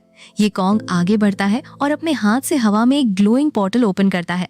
दोनों उस पोर्टल के अंदर से तैरते हुए एक बहुत ही ग्रैंड, मैसिव और एंशिएंट स्टोन हॉल में पहुंचते हैं। उस हॉल के बिल्कुल एंड में एक बहुत बड़ा और भारी दरवाजा था, जिस पर गोल्डन कलर के एंशिएंट रून्स चमक रहे थे। दरवाजे के दोनों तरफ 2 बहुत ही जायंट और डरावने स्टोन स्टैच्यूज खड़े थे, जिन्होंने अपने हाथों में मैसिव बैटल एक्सिस पकड़ी हुई थी। जैसे ही ये कॉन्ग उस दरवाजे की तरफ आगे बढ़ता है, उन दोनों स्टैच्यूज की आंखें अचानक से ब्राइट पर्पल कलर में ग्लो करने लगती हैं और वो जिंदा हो जाते हैं। एक स्टैच्यू अपनी मैसिव एक्स को हवा में उठाता है और पूरी फोर्स के साथ ये कॉन्ग को बीच से काटने के लिए स्विंग करता है, पर ये कॉन्ग बिल्कुल भी नहीं घबराता और अपनी जगह पर खड़े खड़े सिर्फ अपनी एक उंगली आगे करता है और उस मैसिव एक्स को आसानी से ब्लॉक कर लेता है, जिससे वहाँ पर बहुत सारे स्पार्क्स निकलने लगते हैं। ओल्ड मैन फौरन आगे आता है और ये कॉन्ग से माफी मांगते हुए कहता है कि मेरी गलती है, मुझे पहले ही दरवाजा खोल देना चाहिए था। ओल्ड मैन अपने कपड़ों से एक ग्लोइंग मैजिकल टोकन निकालता है और उसे दरवाजे पर पॉइंट करता है, जिससे वो भारी दरवाजा धीरे धीरे एक जोरदार आवाज के साथ खुल जाता है। दोनों अंदर एंटर करते हैं और एक बहुत ही लंबे से कॉरिडोर में चलने लगते हैं, जिसके दोनों तरफ की दीवारों पर बहुत सारे मिथिकल बीस्ट्स, फ्लाइंग हॉर्सेस और एंशिएंट वॉरियर्स की बड़ी बड़ी पेंटिंग्स बनी हुई थी। कॉरिडोर के एंड में एक और बड़ा सा रूम आता है, जहां ओल्ड मैन आगे बढ़कर बहुत ही रिस्पेक्ट के साथ अपने घुटनों पर बैठ जाता है और बो करते हुए कहता है कि त्यान लाओ, मैं उस इंसान को ले आया हूँ जिसका आपको इंतजार था। ये कॉन्ग उस रूम में एंटर करता है तो उसे वहाँ एक आदमी दिखता है जिसने ब्लैक और गोल्ड कलर का बहुत ही हैवी और रॉयल आर्मर पहना हुआ था। ये आदमी तियान लाओ था, जो कि हेवनली दाओ अलायंस का पिछला और सबसे पहला लीडर था। तियान लाओ ये कॉन्ग को बताता है कि हेवनली दाओ अलायंस हजारों साल पहले इसलिए बनाई गई थी ताकि इस दुनिया में बैलेंस और इंसाफ को मेंटेन रखा जा सके, पर हमारे पहले लीडर की मौत 15,000 साल पहले ही हो चुकी है और आज जो तुम हेवनली दाओ अलायंस का नया लीडर देखते हो, वो असल में सिर्फ एक कमजोर पपेट है जिसे कुछ इविल लोग पीछे से बैठकर कंट्रोल कर रहे हैं। ये कॉन्ग को ये सब सुनकर फौरन समझ आ जाता है कि इस वक्त पूरी दुनिया एक बहुत ही खतरनाक साजिश का शिकार हो चुकी है। ये कॉन्ग डिसाइड करता है कि वो इस बड़ी कॉन्स्पिरेसी को रोकने के लिए हेवनली दाओ अलायंस में चुपचाप इन्फिल्ट्रेट करेगा। ये कॉन्ग को ये भी पता चल जाता है कि ये छिंगश्वान ग्रेट एम्परर का सीक्रेट रेल्म असल में उन्हीं 4 इविल हॉल मास्टर्स का बनाया हुआ एक बहुत बड़ा और डेडली ट्रैप है, ताकि वो यहाँ आने वाले सारे टॉप कल्टिवेटर्स को एक ही साथ मार सकें। उसी वक्त सीन शिफ्ट होता है और हमें एक बहुत ही तबाह शुदा गांव का नजारा दिखाया जाता है, जहां हर तरफ आग लगी हुई थी।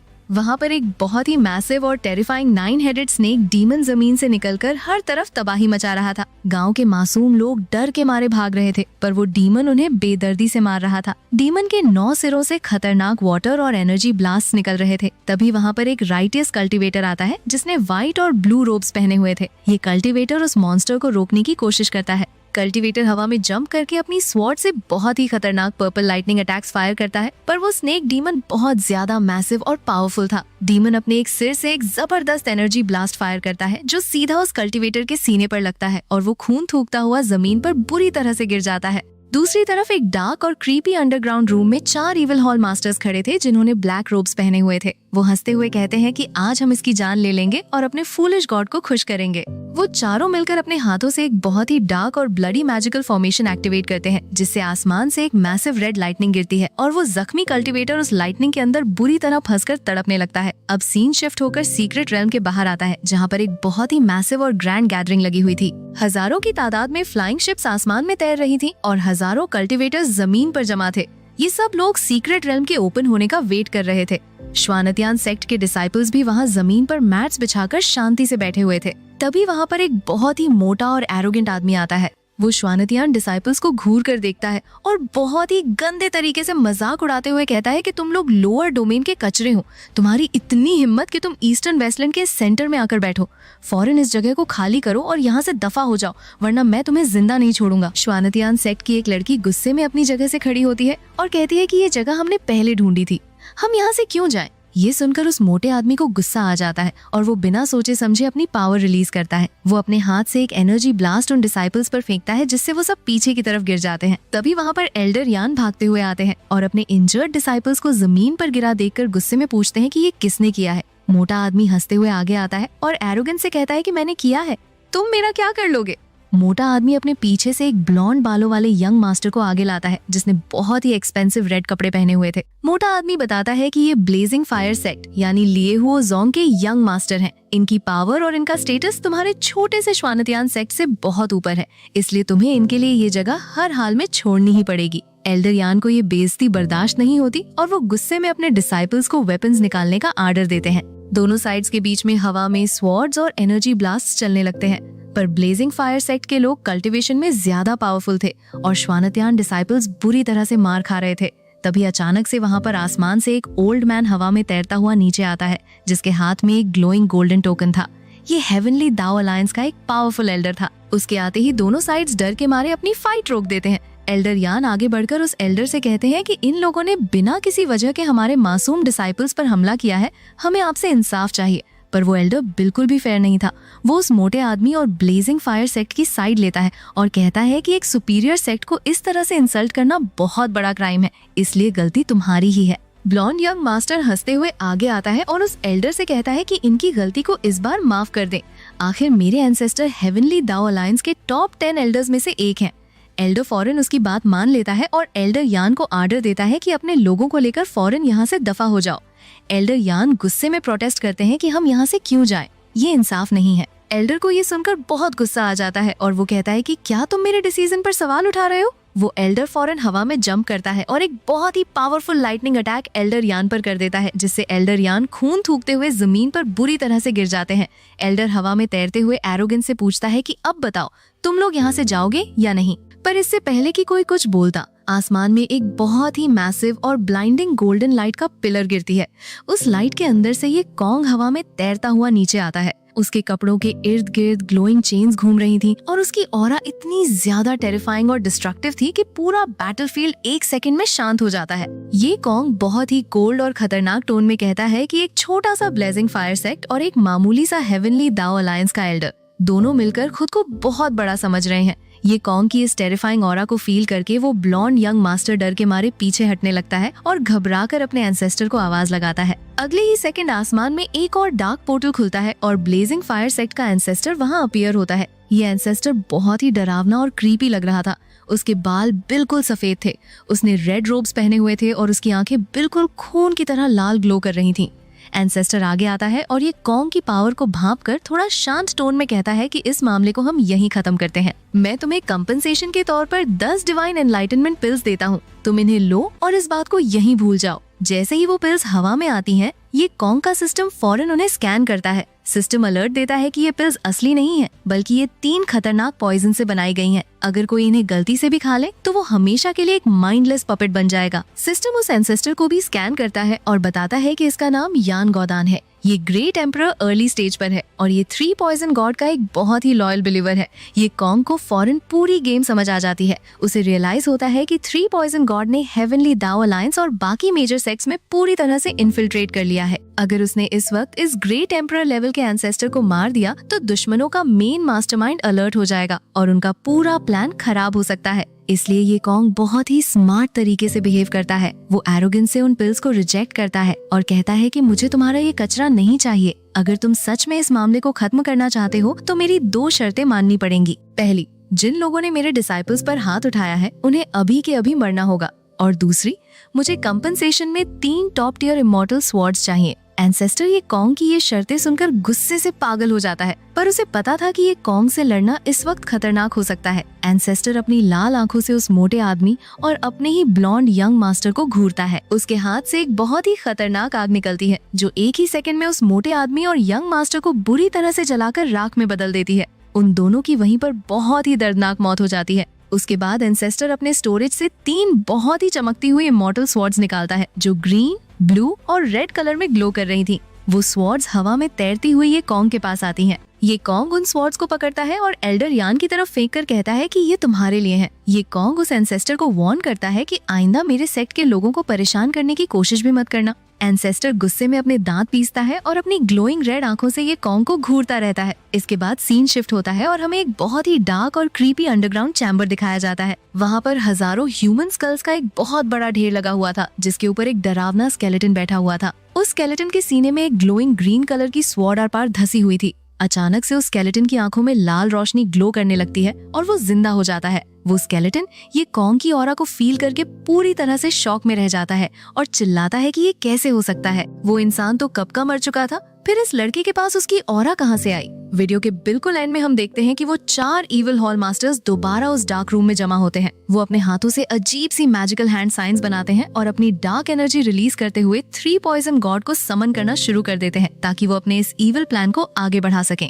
सीन शिफ्ट होता है और हमें वही डार्क और क्रीपी अंडरग्राउंड चैम्बर दिखाया जाता है जहाँ पिछले पार्ट में वो 4 इविल हॉल मास्टर्स जमा हुए थे। वहाँ पर एक बहुत ही डरावना स्केलेटन मौजूद था जिसके सीने में एक ग्लोइंग ग्रीन स्वॉर्ड आर पार धसी हुई थी। वो चारों इविल मास्टर्स उस स्केलेटन के सामने अपने घुटनों पर बैठकर बहुत ही रिस्पेक्ट के साथ बो करते हैं और कहते हैं कि छानजियान झुरेन यानी ग्रीटिंग्स मास्टर। स्केलेटन अपनी ग्लोइंग लाल आंखों से उन्हें देखता है और कहता है कि उठ जाओ, मैंने आज तुम चारों को यहाँ एक बहुत ही इम्पोर्टेंट बात बताने के लिए बुलाया है। स्केलेटन अपनी पावर का यूज करके हवा में एक मैजिकल प्रोजेक्शन बनाता है जिसमें ये कॉन्ग, सेक्ट मास्टर और बाकी श्वानतियान सेक्ट के लोग दिखाई दे रहे थे। स्केलेटन ये कॉन्ग की तरफ इशारा करता है और उन चारों मास्टर्स को वार्न करते हुए कहता है कि तुम लोगों को इस इंसान पर बहुत ज्यादा ध्यान देना होगा। इस लड़के के अंदर मुझे उस इंसान की ऑरा फील हो रही है। ये सुनकर वो चारों इविल मास्टर्स पूरी तरह से शॉक में रह जाते हैं। उनमें से एक मास्टर हैरानी से पूछता है कि उस इंसान की ऑरा, पर क्या वो इंसान सालों पहले मर नहीं गया था? स्केलेटन जवाब देता है कि हाँ,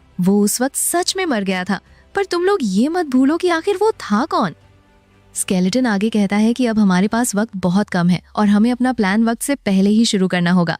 अगर मैं सक्सेसफुली दोबारा जिंदा हो गया तो मैंने तुमसे जो भी वादे किए हैं वो सब पूरे करूंगा। स्केलेटन अपने आसपास हवा में बहुत सारे चमकते हुए लाल ब्लड क्रिस्टल्स समन करता है और बताता है कि ये ब्लड क्रिस्टल्स मैंने बहुत सालों की मेहनत से रिफाइन किए हैं। तुम लोग इन्हें अपने अंदर रिफाइन कर लो, इससे तुम्हारी स्ट्रेंथ सीधा सुप्रीम रेल्म यानी जी जुन जिंग तक पहुंच जाएगी। इसके साथ ही स्केलेटन हवा में बहुत सारी ग्लोइंग एनलाइटनमेंट पिल्स भी निकालता है और आर्डर देता है कि कोई भी तरीका यूज करके दुनिया के सारे स्ट्रॉन्ग कल्टिवेटर्स को ये पिल्स खिला दो। जब सारी तैयारियां पूरी हो जाएं, तो हम अपना जाल पूरी तरह से बंद कर देंगे। वो चारों मास्टर्स एक साथ चिल्लाते हैं कि हम मरते दम तक अपने मास्टर की खिदमत करेंगे और वहां से निकल जाते हैं। दूसरी तरफ सीन शिफ्ट होता है और हम श्वानतियान सेक्ट में ये कॉन्ग को देखते हैं। वहाँ पर एक फीमेल डिसाइपल आकर ये कॉन्ग को बताती है कि मार्शल अंकल हेवनली दाओ अलायंस ने एक मैसेज भेजा है जिसमें उन्होंने सारे मेजर सेक्ट्स और फैक्शंस के लोगों को कल जिजन माउंटेन पर बुलाया है। ये कॉन्ग ये सुनकर थोड़ा सोचता है और कहता है कि ओह, ऐसी बात है। फौरन सारे डिसाइपल्स को इन्फॉर्म कर दो कि वो सब मेन पीक पर जमा हो जाएं। मुझे उनसे कुछ जरूरी बात करनी है। जल्द ही सारे डिसाइपल्स मेन पीक पर जमा हो जाते हैं और ये कॉन्ग उनके सामने खड़ा होकर अनाउंस करता है कि कल छिंगशुआन ग्रेट एम्परर का legendary secret realm officially open होने वाला है। ये कॉन्ग उन्हें वार्न करते हुए कहता है कि उस सीक्रेट रेल्म के अंदर भले ही बहुत सारे खतरनाक मॉन्स्टर्स और ट्रैप्स होंगे, पर सबसे ज्यादा खतरा तुम्हें उन लोगों से होगा जो बाकी सेक्ट से वहाँ आए होंगे। इसलिए सीक्रेट रेल्म के अंदर किसी पर भी भूलकर भरोसा मत करना। ये कॉन्ग आगे बताता है कि वहाँ जाने से पहले मैं तुम सब के ऊपर एक छोटी सी मैजिकल ट्रिक लगाऊंगा। अगर सीक्रेट रेल्म के अंदर तुम्हारी जान को कोई बहुत बड़ा खतरा हुआ तो वो ट्रिक ऑटोमेटिकली तुम्हें वहाँ से बाहर निकाल लेगी। ये सुनकर एक डिसाइपल हैरानी से पूछता है कि पर मार्शल अंकल, वो तो एक ग्रेट एम्परर का बनाया हुआ सीक्रेट रेल्म है, वहाँ से बाहर निकलना इतना आसान थोड़ी होगा। ये कॉन्ग स्माइल करता है और कहता है कि तुम उसकी फिक्र मत करो, तुम आसानी से बाहर आ जाओगे, पर याद रखना वहाँ जाकर अपनी औकात मत भूलना और एरोगेंस मत दिखाना। अगर कोई ट्रेजर या किस्मत तुम्हारी है तो वो तुम्हें मिल जाएगी, पर जो तुम्हारा नहीं है उसे जबरदस्ती हासिल करने की कोशिश मत करना। जिंदा रहना ही सबसे बड़ी जीत है। सारे डिसाइपल्स एक साथ बो करते हैं और ये कॉन्ग की इस एडवाइस को फॉलो करने का वादा करते हैं। रात के वक्त ये कॉन्ग अपने रूम में बैठा होता है। वो अपनी इन्वेंट्री से बहुत सारे ग्लोइंग मैजिकल क्रिस्टल्स निकालता है और अपने हाथों से एक कॉम्प्लेक्स फॉर्मेशन बनाता है। ये कॉन्ग चुपचाप अपने डिसाइपल्स लिनचेन, मुरोंगतियान और शू वाननिंग के कमरों में जाता है, जहां वो सब गहरी नींद में सो रहे थे। ये कॉन्ग उन ग्लोइंग क्रिस्टल्स को उनके माथे पर प्लेस कर देता है, जो ऑटोमेटिकली उनकी बॉडी के अंदर मर्ज हो जाते हैं ताकि उनकी हिफाजत हो सके। अब सीन शिफ्ट होता है और हमें आसमान में एक बहुत ही डरावना और डार्क नजारा दिखाया जाता है। बैकग्राउंड में एक नरेशन चल रही होती है जो बताती है कि आज से tens of thousands of years पहले इमॉर्टल्स और डीमंस के बीच में एक बहुत ही भयानक वॉर हुई थी, जिसमें डीमंस की आर्मी बुरी तरह से हार गई थी। यही वजह है कि पिछले लगभग 1000 सालों से इस त्यान्युआन वर्ल्ड में किसी ने भी डीमंस को नहीं देखा था। इतने लंबे अरसे के बाद इस दुनिया के लोग डीमंस की उस असली दहशत और टेरर को पूरी तरह से भूल चुके थे। पर अब आसमान में बहुत सारे मैसिव और डार्क रेड पोर्टल्स ओपन होने लगते हैं, जिनके अंदर से हजारों की तादाद में खतरनाक डीमंस बाहर निकलकर जमीन पर हमला कर देते हैं। सीन शिफ्ट होकर त्यानिश्वान डायनेस्टी के ग्रैंड पैलेस में आता है, जहाँ पर एम्परर यानी ये कॉन्ग का छोटा भाई अपने थ्रोन पर बैठा हुआ था। तभी दरवाजे से एक सोल्जर बुरी तरह से जख्मी हालत में भागता हुआ अंदर आता है और जमीन पर गिरते हुए घबराकर बताता है कि योर मैजेस्टी, इमरजेंसी रिपोर्ट आई है। ईस्टर्न रीजन के छिंगशुआन पास के बाहर अचानक से बहुत सारी मैसिव और अननोन क्रीचर्स अपीयर हो गई हैं। वो क्रीचर्स इतनी खतरनाक हैं कि वो अपने पीछे घास का एक तिनका भी जिंदा नहीं छोड़ रही हैं। छिंगशुआन पास के बाहर रहने वाले सारे मासूम लोग उन मॉन्स्टर्स की खुराक बन चुके हैं। एम्परर ये सुनकर अपनी कुर्सी से खड़ा हो जाता है और पूरी तरह से शॉक में चिल्लाता है कि क्या छिंगशुआन पास दुश्मनों के हाथ लग चुका है और जनरल ली भी वॉर में मारे गए। एम्परर फौरन अपने मिनिस्टर को ऑर्डर देता है कि यूलिन गार्ड और बाकी सारी आर्मीज को फौरन ह्यूमन पास की हिफाजत के लिए भेज दो। पर तभी एक और सोल्जर खून से लथपथ भागता हुआ अंदर आता है और रोते हुए बताता है कि योर मैजेस्टी, सब खत्म हो गया। हमारी यूलिन गार्ड और कैपिटल की तीनों मेजर आर्मीज उन मॉन्स्टर्स के सामने एक ही झटके में पूरी तरह से तबाह हो चुकी हैं। ह्यूमन पास भी टूट चुका है और अब वो मॉन्स्टर्स सीधा हमारे कैपिटल की तरफ बढ़ रहे हैं। पैलेस में खड़े सारे मिनिस्टर्स डर के मारे कांपने लगते हैं। एक मिनिस्टर आगे आता है और एम्परर को सजेस्ट करता है कि योर मैजेस्टी, अब हमारे पास सिर्फ एक ही रास्ता बचा है। हमें फौरन वोंग ये यानी आपके बड़े भाई ये कॉन्ग से मदद मांगनी चाहिए। पर एम्परर अपना हाथ उठाकर उसे रोक देता है और कहता है कि नहीं, मेरे भाई के पास पहले ही सेक्ट के बहुत सारे जरूरी काम है। हम अपनी इन छोटी मोटी प्रॉब्लम्स के लिए उन्हें परेशान नहीं कर सकते। उसी वक्त पैलेस के बाहर आसमान से खतरनाक लाल बिजलियां गिरने लगती हैं और डीमंस कैपिटल के अंदर घुसकर तबाही मचाने लगते हैं। लोग डर के मारे इधर उधर भाग रहे थे। एम्परर फौरन अपने मिनिस्ट्री ऑफ वर्क्स को ऑर्डर देता है कि सारी आवाम को जल्दी से सेफ जगह पर ले जाओ और कैपिटल की मैजिकल फॉर्मेशंस को पूरी पावर पर एक्टिवेट कर दो। वो अपने जनरल को टाइगर टैली देता है और कहता है कि आसपास जितनी भी आर्मीज हैं उन सबको कैपिटल डिफेंड करने के लिए बुला लो। इसके बाद एम्परर घबराया हुआ अपने एक ओल्ड यूनक से पूछता है कि स्टेट प्रिसेप्टर यानी गुओशी इस वक्त कहाँ है। यूनक बताता है कि वो झाइशिंग पवेलियन में है। एम्परर फौरन भागता हुआ झाइशिंग पवेलियन पहुंचता है, जहां पर स्टेट प्रिसेप्टर, जो कि एक व्हाइट हेयर वाला बूढ़ा आदमी था, वो शांति से बैठा हुआ था। एम्परर उससे पूछता है कि स्टेट प्रिसेप्टर, क्या आप जानते हैं कि ये अननोन क्रीचर्स आखिर हैं क्या और कहां से आई हैं? स्टेट प्रिसेप्टर एक गहरी सांस लेता है और बताता है कि योर मैजेस्टी, ये क्रीचर्स इस दुनिया में बहुत पहले ही एक्सटिंक्ट हो चुकी थी। इन्हें डीमन रेस कहा जाता है। ये डीमंस इंसानों का खून पीकर अपनी कल्टीवेशन बढ़ाते हैं। Tens of thousands of years पहले कुछ बहुत ही पावरफुल ग्रेट एम्परर्स ने मिलकर इन डीमंस को इस त्यान्युआन वर्ल्ड से बाहर निकाल फेंका था। एम्परर परेशानी से पूछता है कि तो क्या इन डीमंस को मारने का कोई तरीका या कोई वीकनेस है। स्टेट प्रिसेप्टर अपना सिर हिलाता है और कहता है कि डीमंस बहुत ही ब्लडथर्स्टी होते हैं और इन्हें मारना बहुत मुश्किल है। इस वक्त हमारी आखिरी उम्मीद सिर्फ श्वानतियान स्वॉर्ड सेक्ट के इमॉर्टल्स हैं। अगर हमने उनसे मदद नहीं मांगी तो हमारा बचना नामुमकिन है। एम्परर मजबूर होकर कहता है कि लगता है अब यही एक रास्ता बचा है। दूसरी तरफ श्वानतियान सेक्ट के मेन हॉल में सारे एल्डर्स जमा थे। एक एल्डर आगे आकर अनाउंस करता है कि एंशिएंट रिकॉर्ड्स के मुताबिक जब भी डीमन रेस इस दुनिया में वापस आती है तो हर तरफ सिर्फ मौत और तबाही फैल जाती है। वहाँ बैठा एक और एल्डर जोर जोर से हंसने लगता है और एरोगेंस में कहता है कि डीमन रेस, मैंने तो आज तक इनका नाम भी नहीं सुना। अगर वो यहाँ आने की हिम्मत करते हैं तो मैं उन्हें जिंदा नहीं छोड़ूंगा और उनका एक एक टुकड़ा कर दूंगा। तभी नरेशन दोबारा स्टार्ट होती है और बताती है कि जब से डीमंस आए हैं हर दिन हजारों मासूम लोग मारे जा रहे हैं। डीमंस ने सबसे पहले अपनी पुरानी टेरिटरीज पर कब्जा किया और अब वो बाकी डोमेन्स को तबाह कर रहे हैं। ईस्टर्न डोमेन के मॉर्टल वर्ल्ड में इस वक्त सिर्फ 2 ही ताकतें बची हैं। एक तियानश्वान डायनेस्टी जिसे श्वानतियान सेक्ट प्रोटेक्ट कर रहा है और दूसरी यूहुआ डिवाइन डायनेस्टी जहां पर एक सोल फॉर्मेशन रेल्म का एंसेस्टर उनकी हिफाजत कर रहा है। बाकी सारी डायनेस्टीज पूरी तरह से खत्म हो चुकी हैं। और सबसे डरावनी बात यह है कि ये डीमंस की सिर्फ एक वैनगार्ड आर्मी है। इनकी मेन फोर्स अभी आना बाकी है।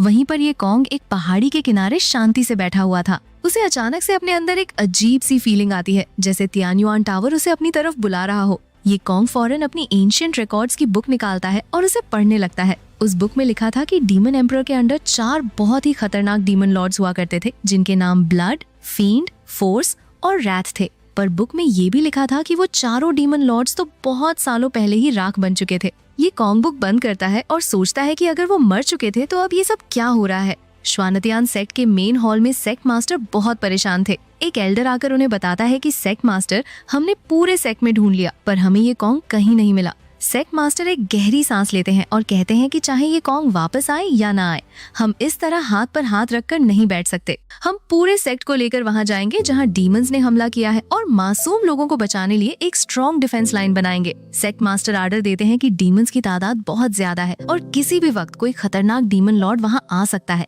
इसलिए हमारे सारे डिसाइपल्स को वापस बुला लो। और वहां से निकलने से पहले हमारी टेरिटरी के आसपास जितने भी मासूम लोग हैं उन्हें सेक्ट के 100 माइल्स के रेडियस में शिफ्ट कर दो। ये मैसेज तियानश्वान एम्परर को भी भेज दो। जल्द ही हम देखते हैं कि हजारों की तादाद में लोग अपने घर छोड़कर श्वानतियान सेक्ट की तरफ माइग्रेट कर रहे थे। तियानश्वान एम्परर यूहुआ डिवाइन डायनेस्टी के लोगों को भी अपनी टेरिटरी में आने की परमिशन दे देते हैं। श्वानतियान सेक्ट के सारे डिसाइपल्स आसमान में उड़ते हुए एक बहुत ही मैसिव मैजिकल डिफेंस लाइन तैयार कर लेते हैं। सेक्ट मास्टर सबके सामने आकर अनाउंस करते हैं कि डीमंस की आर्मी किसी भी वक्त यहाँ पहुँच सकती है। अपनी स्वॉर्ड्स तैयार रखो और अपनी हिफाजत खुद करना।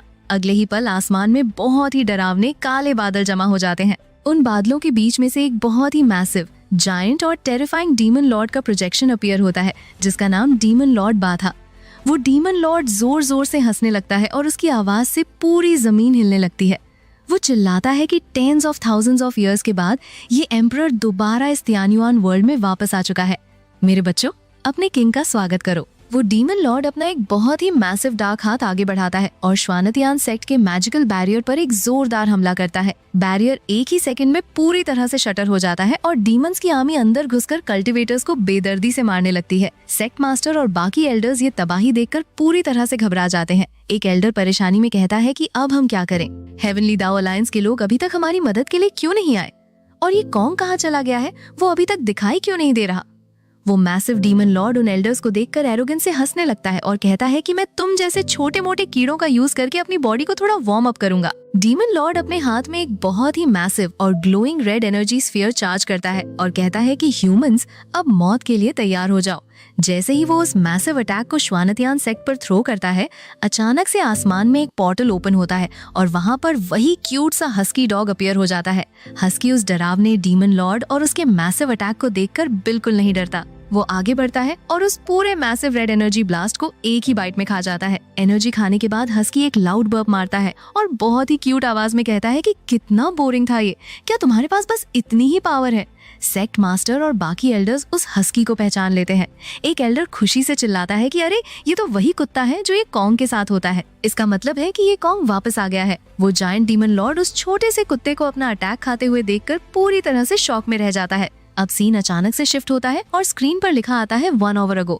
हम देखते हैं कि ये कॉन्ग अकेले एक क्लिफ पर बैठकर ध्यान लगा रहा था। वो अपने हाथ से एक पोर्टल ओपन करता है और हस्की को उस पोर्टल के अंदर भेज देता है। फिर टाइम एक बार और पीछे जाता है और हम ये कॉन्ग को उसी तियान्युआन टावर के अंदर देखते हैं जहाँ वो पिछले पार्ट में गया था। ये कॉन्ग के सामने उसका सिस्टम इंटरफेस पॉपअप होता है और उसे अलर्ट करता है कि श्वानतियान स्वॉर्ड सेक्ट पर डीमन लॉर्ड बा ने हमला कर दिया है। सिस्टम ये कॉन्ग को एक नया मिशन असाइन करता है जिसका ऑब्जेक्टिव था उस डीमन लॉर्ड को मारना और ईस्टर्न डोमेन को डीमन से पूरी तरह क्लियर करना। सिस्टम इस मिशन का रिवॉर्ड अनाउंस करता है जो कि तू मोजियान यानी डीमन स्लेइंग स्वॉर्ड था। सिस्टम बताता है कि tens of thousands of years पहले कुछ ग्रेट एम्परर्स ने अपनी ओरिजिन पावर और डीमन एम्परर की ओरिजिन पावर का यूज करके इस स्वॉर्ड को बनाया था। अगर कोई भी डीमन इस स्वॉर्ड को देखेगा तो उसकी आधी स्ट्रेंथ वहीं पर सप्रेस हो जाएगी। ये कॉन्ग सिस्टम स्क्रीन बंद करता है और उस गोल्डन स्पिरिट यानी तियान लाओ जिसके साथ वो बात कर रहा था उससे पूछता है कि तुम्हारा ये सब करने का आखिर असली मकसद क्या है?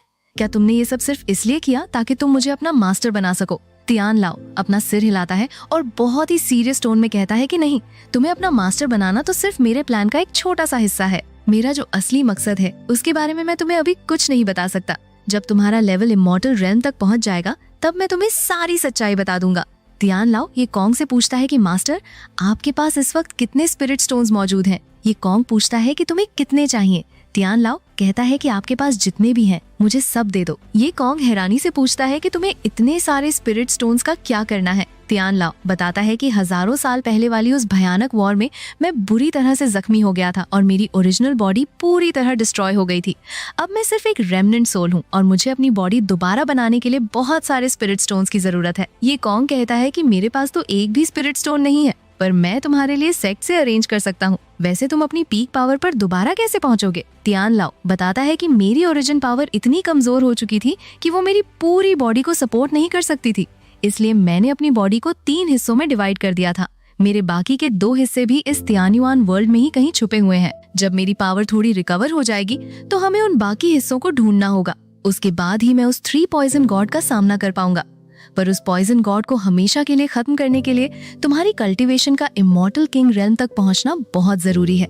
अगर तुम वहां तक पहुंच गए और मेरी पूरी बॉडी मुझे मिल गई तो हमारे जीतने के चांसेस 50% होंगे। ये कॉन्ग ये सुनकर शॉक हो जाता है और कहता है कि क्या सिर्फ 50%? तियान लाओ कहता है कि 50% बहुत ज्यादा है और वो भी तब जब सब कुछ हमारे प्लान के मुताबिक होगा। खैर अभी बातें छोड़ और जल्दी से मेरे लिए स्पिरिट स्टोन्स लेकर आओ, हमारे पास वक्त बिल्कुल नहीं है। इसके बाद ये कॉन्ग उस तियान्युआन टावर से बाहर आता है और उसके पीछे वही हस्की चल रहा होता है। ये कॉन्ग सीधा सेक्ट मास्टर के पास जाता है और उनसे कहता है कि सीनियर ब्रदर, मुझे बहुत सारे स्पिरिट स्टोन्स चाहिए, क्या सेक्ट के पास है? सेक्ट मास्टर हंसते हुए कहते हैं कि स्पिरिट स्टोन्स, श्वानतियान सेक्ट के पास स्पिरिट स्टोन्स की कोई कमी नहीं है। वो फॉरेन एल्डर ली को ऑर्डर देते हैं कि जाओ और सेक्ट की सारी वॉल्स चेक करके बताओ कि हमारे पास कितने स्पिरिट स्टोन्स हैं और वो सब यहाँ ले आओ। एल्डर ली कुछ देर बाद वापस आते हैं और एक ग्लोइंग जैट टैबलेट दिखाते हुए बताते हैं कि सेक्ट मास्टर, हमारे पास total 1 lakh high grade spirit stones, 1,10,000 mid grade spirit stones और tens of millions of low grade spirit stones मौजूद हैं। तभी ये कॉन्ग के कपड़ों के अंदर से एक छोटे से ग्लोइंग टावर में से तियान लाओ की आवाज आती है। तियान लाओ ये कॉन्ग से कहता है कि इन लो लेवल स्टोन्स का कोई फायदा नहीं है, उससे पूछो कि क्या इनके पास जी पिन यानी सुप्रीम ग्रेड स्पिरिट स्टोन्स है। ये कॉन्ग सेक्ट मास्टर से वही सवाल पूछता है। सेक्ट मास्टर बताते हैं कि हमारे पास सुप्रीम ग्रेड स्पिरिट स्टोन्स नहीं है। आजकल के वक्त में हाई ग्रेड से ऊपर के स्पिरिट वेन्स सिर्फ सेंट्रल डोमेन में ही पाए जाते हैं। तियान लाओ डिसअपॉइंटेड होकर ये कॉन्ग से कहता है कि सुप्रीम ग्रेड स्पिरिट स्टोन्स के अलावा बाकी सारी एनर्जीज मेरी बॉडी के लिए बहुत वीक है। अगर वो नहीं है तो हमें सबसे पहले मेरे बाकी के दोनों बॉडी पार्ट्स को ढूंढना होगा। ये कॉन्ग नोट करता है और हस्की के साथ वहाँ से निकल जाता है। अब सीन शिफ्ट होता है और हमें वेस्टर्न डोमेन का नजारा दिखाया जाता है जहाँ पर आसमान में बहुत सारी बड़ी बड़ी गोल्डन बुद्धा स्टैच्यूज तैर रही थी। ये कॉन्ग हवा में उड़ता हुआ उस जगह को देख रहा होता है और उसकी आवाज नरेशन में आती है। वो बताता है कि वेस्टर्न डोमेन के लोग ज्यादातर फेथ और बिलीफ की कल्टीवेशन करते हैं। हजारों सालों से चल रही इन फेथ वॉर्स के बाद स्पिरिट गॉड कल्ट इस पूरे रीजन का सबसे बड़ा और पावरफुल रिलीजन बन चुका है जिसे यहाँ के ज्यादातर लोग पूजते हैं।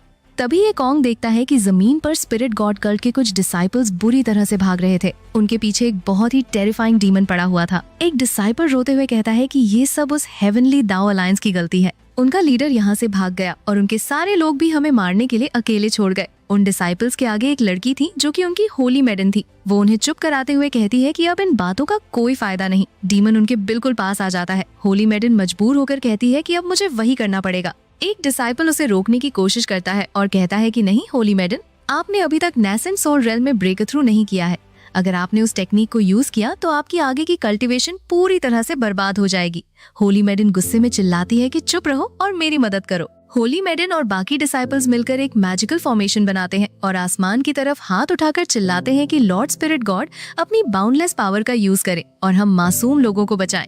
आसमान में एक बहुत ही मैसिव और ग्लोइंग गोल्डन गॉड का प्रोजेक्शन अपीयर होता है, पर अगले ही पल वो प्रोजेक्शन फ्लिकर करके पूरी तरह से गायब हो जाता है। होली मैडन ये देखकर पूरी तरह से शॉक और डेस्पेयर में चली जाती है और रोते हुए कहती है कि ये कैसे हो सकता है? क्या स्पिरिट गॉड ने सच में हमें अकेला छोड़ दिया है? बाकी डिसाइपल्स भी जमीन पर गिरकर रोने लगते हैं और प्रे करते हैं कि स्पिरिट गॉड प्लीज हमें बचा लीजिए। वो डीमन एरोगेंस से हंसने लगता है और कहता है कि मैं तो समझा था तुम्हारे पास कोई बहुत बड़ी पावर है, पर ये तो सिर्फ एक दिखावा था। तभी उनमें से एक मोटा डिसाइपल डर के मारे डीमन के आगे घुटनों पर बैठ जाता है और रोते हुए भीख मांगता है कि प्लीज मुझे मत मारना, मैं तुम्हारा गुलाम बनने को तैयार हूँ, मैं तुम्हारा कुत्ता बन जाऊंगा। उसी वक्त आसमान से ये कॉन्ग हवा में तैरता हुआ उनके सामने आता है। ये कॉन्ग उस डीमन को एक ही झटके में डिस्ट्रॉय कर देता है और उस मोटे डिसाइपल को देखकर बहुत ही कोल्ड टोन में कहता है कि जिंदा रहने की कोशिश करना इंसान की फितरत है, पर अपनी जान बचाने के लिए किसी ईविल डीमन का गुलाम बनना बहुत बड़ी लानत है।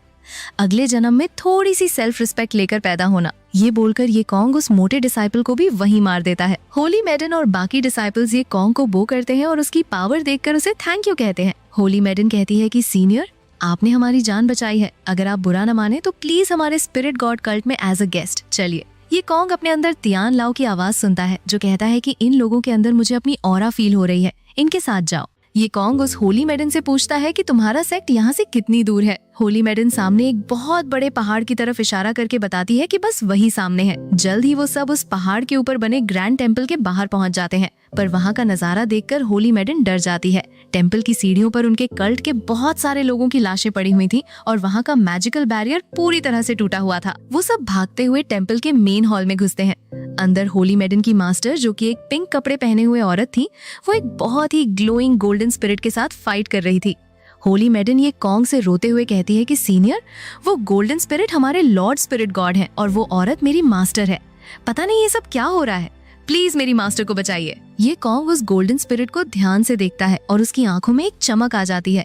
वो कहता है कि मिल गया, ये वही है जिसे मैं ढूंढ रहा था। ये कॉन्ग आगे बढ़ता है और उसके अंदर से तियान लाओ की गोल्डन स्पिरिट निकलकर हवा में उड़ती हुई सीधा उस स्पिरिट गॉड के अंदर मर्ज हो जाती है। मर्ज होते ही वो स्पिरिट गॉड शांत होकर जमीन पर गिर जाता है। होली मैडन की मास्टर भागकर उस स्पिरिट गॉड के पास आती है और उसे हील करने की कोशिश करते हुए कहती है कि लॉर्ड स्पिरिट गॉड, मैं आपको अपनी स्पिरिचुअल पावर ट्रांसफर करती हूँ। स्पिरिट गॉड, जिसके फेस और आवाज अब तियान लाओ जैसी हो चुकी थी, वो उस औरत को रोकता है और बहुत ही वीक आवाज में कहता है कि इसका कोई फायदा नहीं है, मुझे तो बहुत सालों पहले ही मर जाना चाहिए था। मैंने इतने सालों तक सिर्फ तुम लोगों के फेथ और बिलीफ की पावर से अपनी सोल को जिंदा रखा हुआ था, पर अभी जो वॉर हुई थी उसमें मेरी सारी फेथ पावर खत्म हो चुकी है। अब मेरे पास वक्त नहीं बचा। स्पिरिट गॉड ये कॉन्ग की तरफ देखता है और उसे थैंक यू कहता है। होली मैडन रोते हुए ये कॉन्ग से कहती है कि सीनियर, प्लीज हमारे स्पिरिट गॉड को बचा लीजिए। ये कॉन्ग शांति से खड़ा रहता है। स्पिरिट गॉड कहता है कि इसकी सोल अब हमेशा के लिए खत्म होने वाली है, ये भी कुछ नहीं कर सकता। मेरे मरने के बाद इस दुनिया में कोई स्पिरिट गॉड नहीं बचेगा। स्पिरिट गॉड उस पिंक कपड़ों वाली औरत को आवाज लगाता है और कहता है कि लिटिल लुओ, इन सीनियर को हमारे क्लाउड पवेलियन में ले जाओ और इनकी अच्छी तरह से खातिरदारी करना। मुझे तुमसे अकेले में कुछ आखिरी बातें करनी है। सीन शिफ्ट होता है और हम देखते हैं कि ये कॉन्ग क्लाउड पवेलियन के एक बहुत ही शांत और खूबसूरत रूम में अकेले बैठकर एक गुचिन यानी एंशिएंट जीथर प्ले कर रहा था। उसकी आवाज बहुत ही सूदिंग थी। दूसरी तरफ मेन हॉल में वो स्पिरिट गॉड पूरी तरह से ग्लोइंग पार्टिकल्स में बदलकर हवा में डिसिपेट हो जाता है। उसकी मास्टर जमीन पर बैठकर बुरी तरह रोते हुए आसमान की तरफ देखती है और चिल्लाती है कि लॉर्ड स्पिरिट गॉड अलविदा। और इसी इमोशनल सीन के साथ ये पार्ट यहीं पर एब्रप्टली एंड हो जाता है। सीन शिफ्ट होता है और हमें ये कॉन्ग दिखाया जाता है जो एक बहुत ही शांत समुद्र के बीच में बैठकर आराम से फिशिंग कर रहा था। तभी अचानक से उसके गले में पहना हुआ तियानयुआन टावर का पेंडेंट ग्लो करने लगता है। ये कॉन्ग हैरानी से उसे देखता है और कहता है कि क्या ये खराब हो गया है। तभी उसके अंदर से एक आवाज आती है जो कहती है कि इतनी कमाल की चीज तुम्हारे हाथ में है और तुम इसे वेस्ट कर रहे हो। जब तुम फिशिंग रॉड पकड़ो तो उसमें अपनी स्पिरिचुअल पावर इंजेक्ट करके देखो। ये कॉन्ग वैसा ही करता है और अपनी पावर रॉड में डालता है। अगले ही सेकंड रॉड से एक जबरदस्त एनर्जी निकलती है और ये कॉन्ग हैरान होकर कहता है कि डैम, इस तियान्युआन टावर को आखिर क्या हो गया है।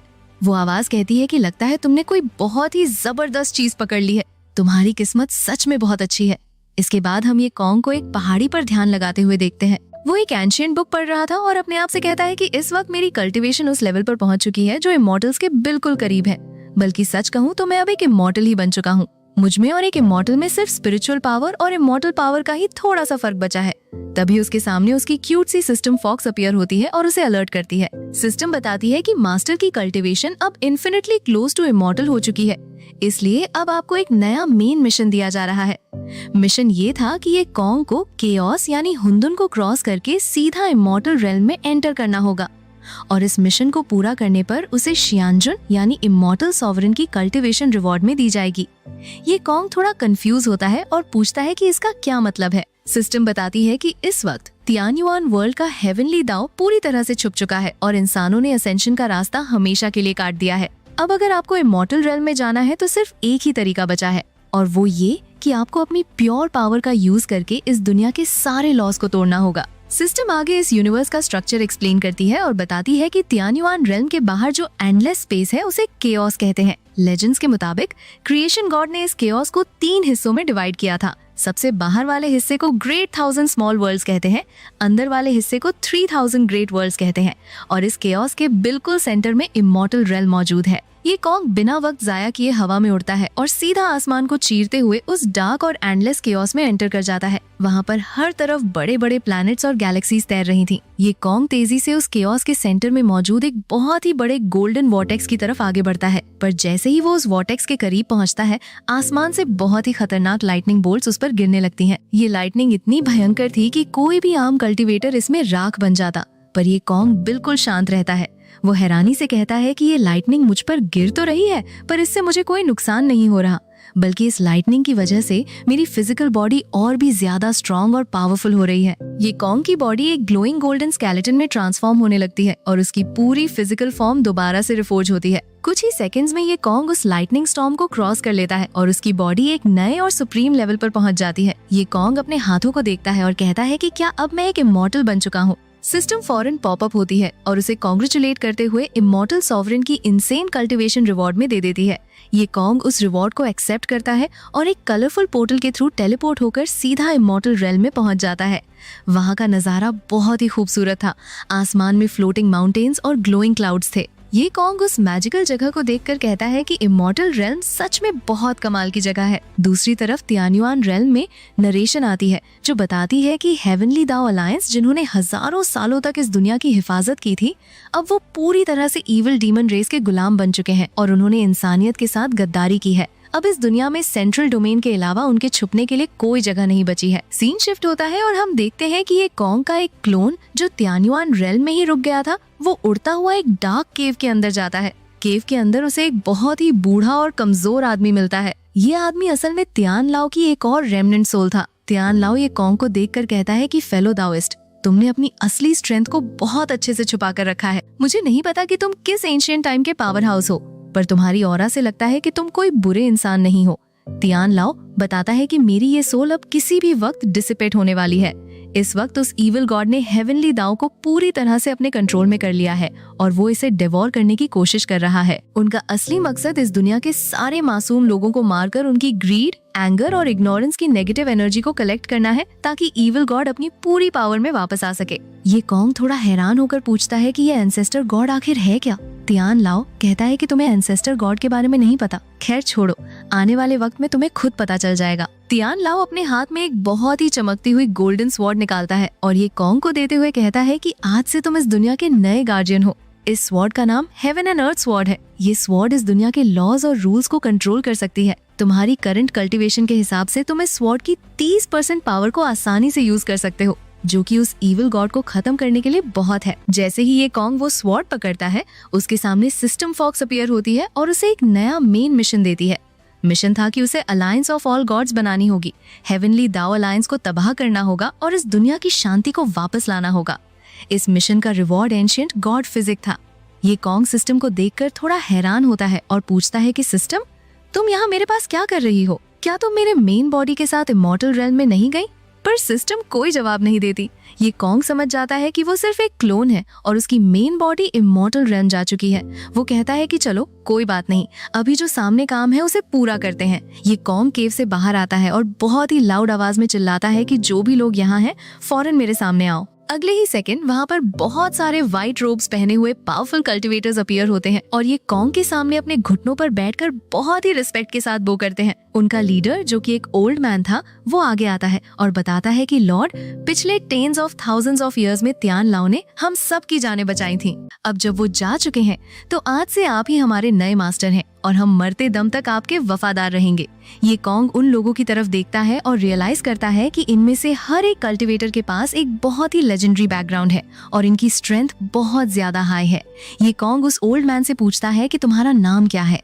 ओल्ड मैन बताता है कि मेरा नाम लू मिंगछिंग है और मेरा दाओइस्ट टाइटल छिंग लिंगजी है। ये कॉन्ग उन सबको ऑर्डर देता है कि अपनी तैयारी कर लो, हम फौरन यहाँ से निकलने वाले हैं। ये कॉन्ग अपनी पॉकेट से वही ग्लोइंग जेट पेंडेंट निकालता है और कहता है कि ये वो पावर है जो इस पूरे त्यानुआन रेल्म की किस्मत को बदल कर रख देगी। इसके बाद ये कॉन्ग अपनी इस नई और पावरफुल आर्मी को लेकर सीधा श्वानत्यान सेक्ट के मेन हॉल में पहुंच जाता है। सेक्ट मास्टर मू और बाकी सारे एल्डर्स इन अनजान और पावरफुल लोगों को देखकर पूरी तरह से शॉक में रह जाते हैं। सेक्ट मास्टर परेशानी से पूछते हैं कि जूनियर ब्रदर, ये सब लोग आखिर हैं कौन? ये कॉन्ग स्माइल करते हुए बताता है कि सीनियर ब्रदर, ये सब त्यानुआन रेल्म की अलग अलग एंशिएंट फोर्सेस के एंसेस्टर्स हैं। लू मिंगछिंग आगे आता है और सेक्ट मास्टर से कहता है कि हम सब जानते हैं कि इविल गॉड इस दुनिया को तबाह करने वाला है। हम सब इस दुनिया का हिस्सा हैं और हम हाथ पर हाथ रखकर नहीं बैठ सकते। क्योंकि आप लोगों की कल्टीवेशन इस वक्त सबसे ज्यादा है, इसलिए हम आपसे रिक्वेस्ट करते हैं कि आप हमारी इस आर्मी को लीड करें ताकि हम मिलकर उस इविल गॉड और हेवनली दाओ अलायंस को हमेशा के लिए खत्म कर सकें। श्वानत्यान सेक्ट के एल्डर्स ये सुनकर बहुत खुश होते हैं। सेक्ट मास्टर ये कॉन्ग से कहते हैं कि हमने पहले ही एक अलायंस बनाने का सोचा था। अब जब तुम इन सबको ले आए हो तो इस अलायंस का नाम और इसका लीडर तुम ही डिसाइड करोगे। ये कॉन्ग बहुत ही कैजुअल टोन में कहता है कि मैं बहुत बिजी रहता हूँ, इसलिए मैं लीडर नहीं बन सकता। इस अलायंस का नाम अलायंस ऑफ ऑल गॉड्स होगा और इसके लीडर आप होंगे सीनियर ब्रदर। सेक्ट मास्टर घबरा जाते हैं और कहते हैं कि पर मेरी स्ट्रेंथ तो बहुत कम है, मैं इतने पावरफुल लोगों को कैसे लीड करूंगा। ये कॉन्ग उन्हें तसल्ली देते हुए कहता है कि सीनियर ब्रदर, आप खुद को कमजोर मत समझें। इविल गॉड से लड़ने के लिए इस पोजीशन पर किसी ऐसे इंसान का होना जरूरी है जिस पर मैं पूरा भरोसा कर सकूं। ये कॉन्ग उन एंशिएंट एक्सपर्ट से कहता है कि जब मैं यहाँ ना हूँ तो आप सबको मेरे सीनियर ब्रदर की हिफाजत करनी होगी और उनके ऑर्डर्स मानने होंगे। लू मिंगछिंग और बाकी सारे एक्सपर्ट्स फौरन बो करते हैं और कहते हैं कि हमें मंजूर है, आज से सेक्ट मास्टर मू ही हमारे अलायंस लीडर हैं। सिस्टम ये कॉन्ग को मिशन कंप्लीट होने पर एंशिएंट गॉड फिजिक रिवॉर्ड में दे देता है। ये कॉन्ग कहता है कि अब जब हम सब एक ही टीम है तो मैं भी आपसे कुछ नहीं छुपाऊंगा। ये कॉन्ग अपनी पावर्स का यूज करके उस हॉल के बीच में एक बहुत बड़ा और ग्लोइंग सिल्वर कलर का एंशिएंट गॉड स्टैच्यू समन करता है। ये कॉन्ग उन सबसे कहता है कि आप लोग फ्री वक्त में इस स्टैच्यू के सामने बैठकर इसकी डिवाइन पावर को कॉम्प्रिहेंड कर सकते हैं, जिससे आपकी स्ट्रेंथ बहुत तेजी से बढ़ेगी। इसके बाद हम देखते हैं कि अलायंस ऑफ ऑल गॉड्स की बड़ी बड़ी आर्मीज, फ्लाइंग शिप्स और हजारों स्वॉर्ड्स आसमान में वॉर के लिए पूरी तरह से तैयार हो रही थी। दूसरी तरफ सीन शिफ्ट होकर डीमंस के डार्क और क्रीपी अंडरग्राउंड चैम्बर में आता है। वहाँ पर वही डरावना स्केलेटन यानी इविल गॉड मौजूद था। वो अपने चारों इविल मास्टर्स को ऑर्डर देते हुए कहता है कि मैंने पूरे त्यानुआन रेल्म के ऊपर एक हेवन श्राउडिंग ग्रैंड एरे बिछा दिया है और मैं धीरे धीरे इस दुनिया को डिवोर कर रहा हूँ। तुम लोगों का काम ये है कि जाओ और इस दुनिया के सारे मासूम लोगों को बेदर्दी से मार दो। अगर तुमने इस दुनिया को तबाह कर दिया तो मैं तुम्हें 9 हेवंस में से कोई भी जगह चुनने का मौका दूंगा। स्केलेटन उस फैट इविल मास्टर को 2 बहुत ही डार्क और इविल ऑब्स देता है और कहता है कि इन्हें उन जगहों पर लेकर जाओ जहां सबसे ज्यादा खून बहा हो और सबसे ज्यादा नेगेटिव एनर्जी हो। याद रखना, अगर तुमने इस काम में कोई गलती की तो मैं तुम्हें जिंदा नहीं छोड़ूंगा। फैट मास्टर बहुत ही इविल स्माइल के साथ उन ऑब्स को पकड़ता है और कहता है कि मास्टर आप फिक्र मत करें, मैं अपना काम पूरी तरह से करूंगा। वो चारों इविल मास्टर्स उस चैम्बर से बाहर आते हैं। फैट मास्टर आसमान की तरफ देखकर अपनी आर्मी को ऑर्डर देता है कि आज से हम सब अलायंस ऑफ ऑल गॉड्स पर हमला करेंगे। जो भी हमारे रास्ते में आएगा या हमारी बात नहीं मानेगा उसे वहीं मार दिया जाएगा। आज से इस दुनिया पर सिर्फ डीमन रेस का राज होगा। अगले ही पल आसमान में बहुत सारे डार्क पोर्टल्स ओपन होते हैं और हजारों की तादाद में खतरनाक डीमंस बाहर निकलकर मासूम लोगों पर हमला कर देते हैं। नरेशन बताती है कि इसके बाद एक बहुत ही भयानक और खूनी वॉर शुरू हुई जो पूरे 100 साल तक चलती रही। इन 100 सालों में त्यानुआन रेल्म पूरी तरह से तबाह हो गया। पहाड़ टूट गए, नदियां सूख गईं और हर तरफ सिर्फ लाशें ही लाशें बिछी हुई थीं। अलायंस ऑफ ऑल गॉड्स की आर्मीज बुरी तरह से हार रही थीं और हेवनली दाओ अलायंस पूरी तरह से डीमंस के कंट्रोल में जा चुकी थी। पूरा तियान्युआन रेल्म अब एक डेड जोन बन चुका था जहाँ कोई जिंदगी नहीं बची थी। सीन शिफ्ट होता है और हम उस फैट इवल मास्टर को एक बहुत ही बड़े बैटलफील्ड पर देखते हैं जहाँ हजारों लाशें पड़ी हुई थीं। वो फैट मास्टर अपने हाथ में उन दोनों डार्क ऑर्ब्स को पकड़े हुए जोर जोर से हंस रहा था। वो ऑर्ब्स अब पूरी तरह से ग्लोइंग रेड एनर्जी से भर चुके थे। फैट मास्टर खुशी से पागल होते हुए कहता है कि हा हा हा, आखिरकार 100 साल की मेहनत के बाद मैंने इन ऑर्ब्स को पूरी तरह से चार्ज कर लिया है। अब मैं अपने लॉर्ड गॉड वेनरेबल से अपना रिवॉर्ड मांग सकता हूँ। वो फैट मास्टर सीधा उस स्केलेटन के पास जाता है और घुटनों पर बैठकर कहता है कि मास्टर, आपने जो काम दिया था वो मैंने पूरी तरह से कंप्लीट कर लिया है। अब सीन शिफ्ट होकर श्वानत्यान सेक्ट पर आता है जो कि ह्यूमंस का आखिरी स्ट्रॉन्ग होल्ड बचा था। सेक्ट मास्टर मू और बाकी एल्डर्स एक मीटिंग रूम में बहुत परेशान बैठे हुए थे। एक एल्डर बताता है कि अलायंस लीडर, आजकल बहुत सारी छोटी फोर्सेस डर के मारे डीमंस की साइड जा रही हैं। हमें क्या करना चाहिए? सेक्ट मास्टर एक गहरी सांस लेते हैं और कहते हैं कि हमारी तादाद वैसे ही बहुत कम हो चुकी है।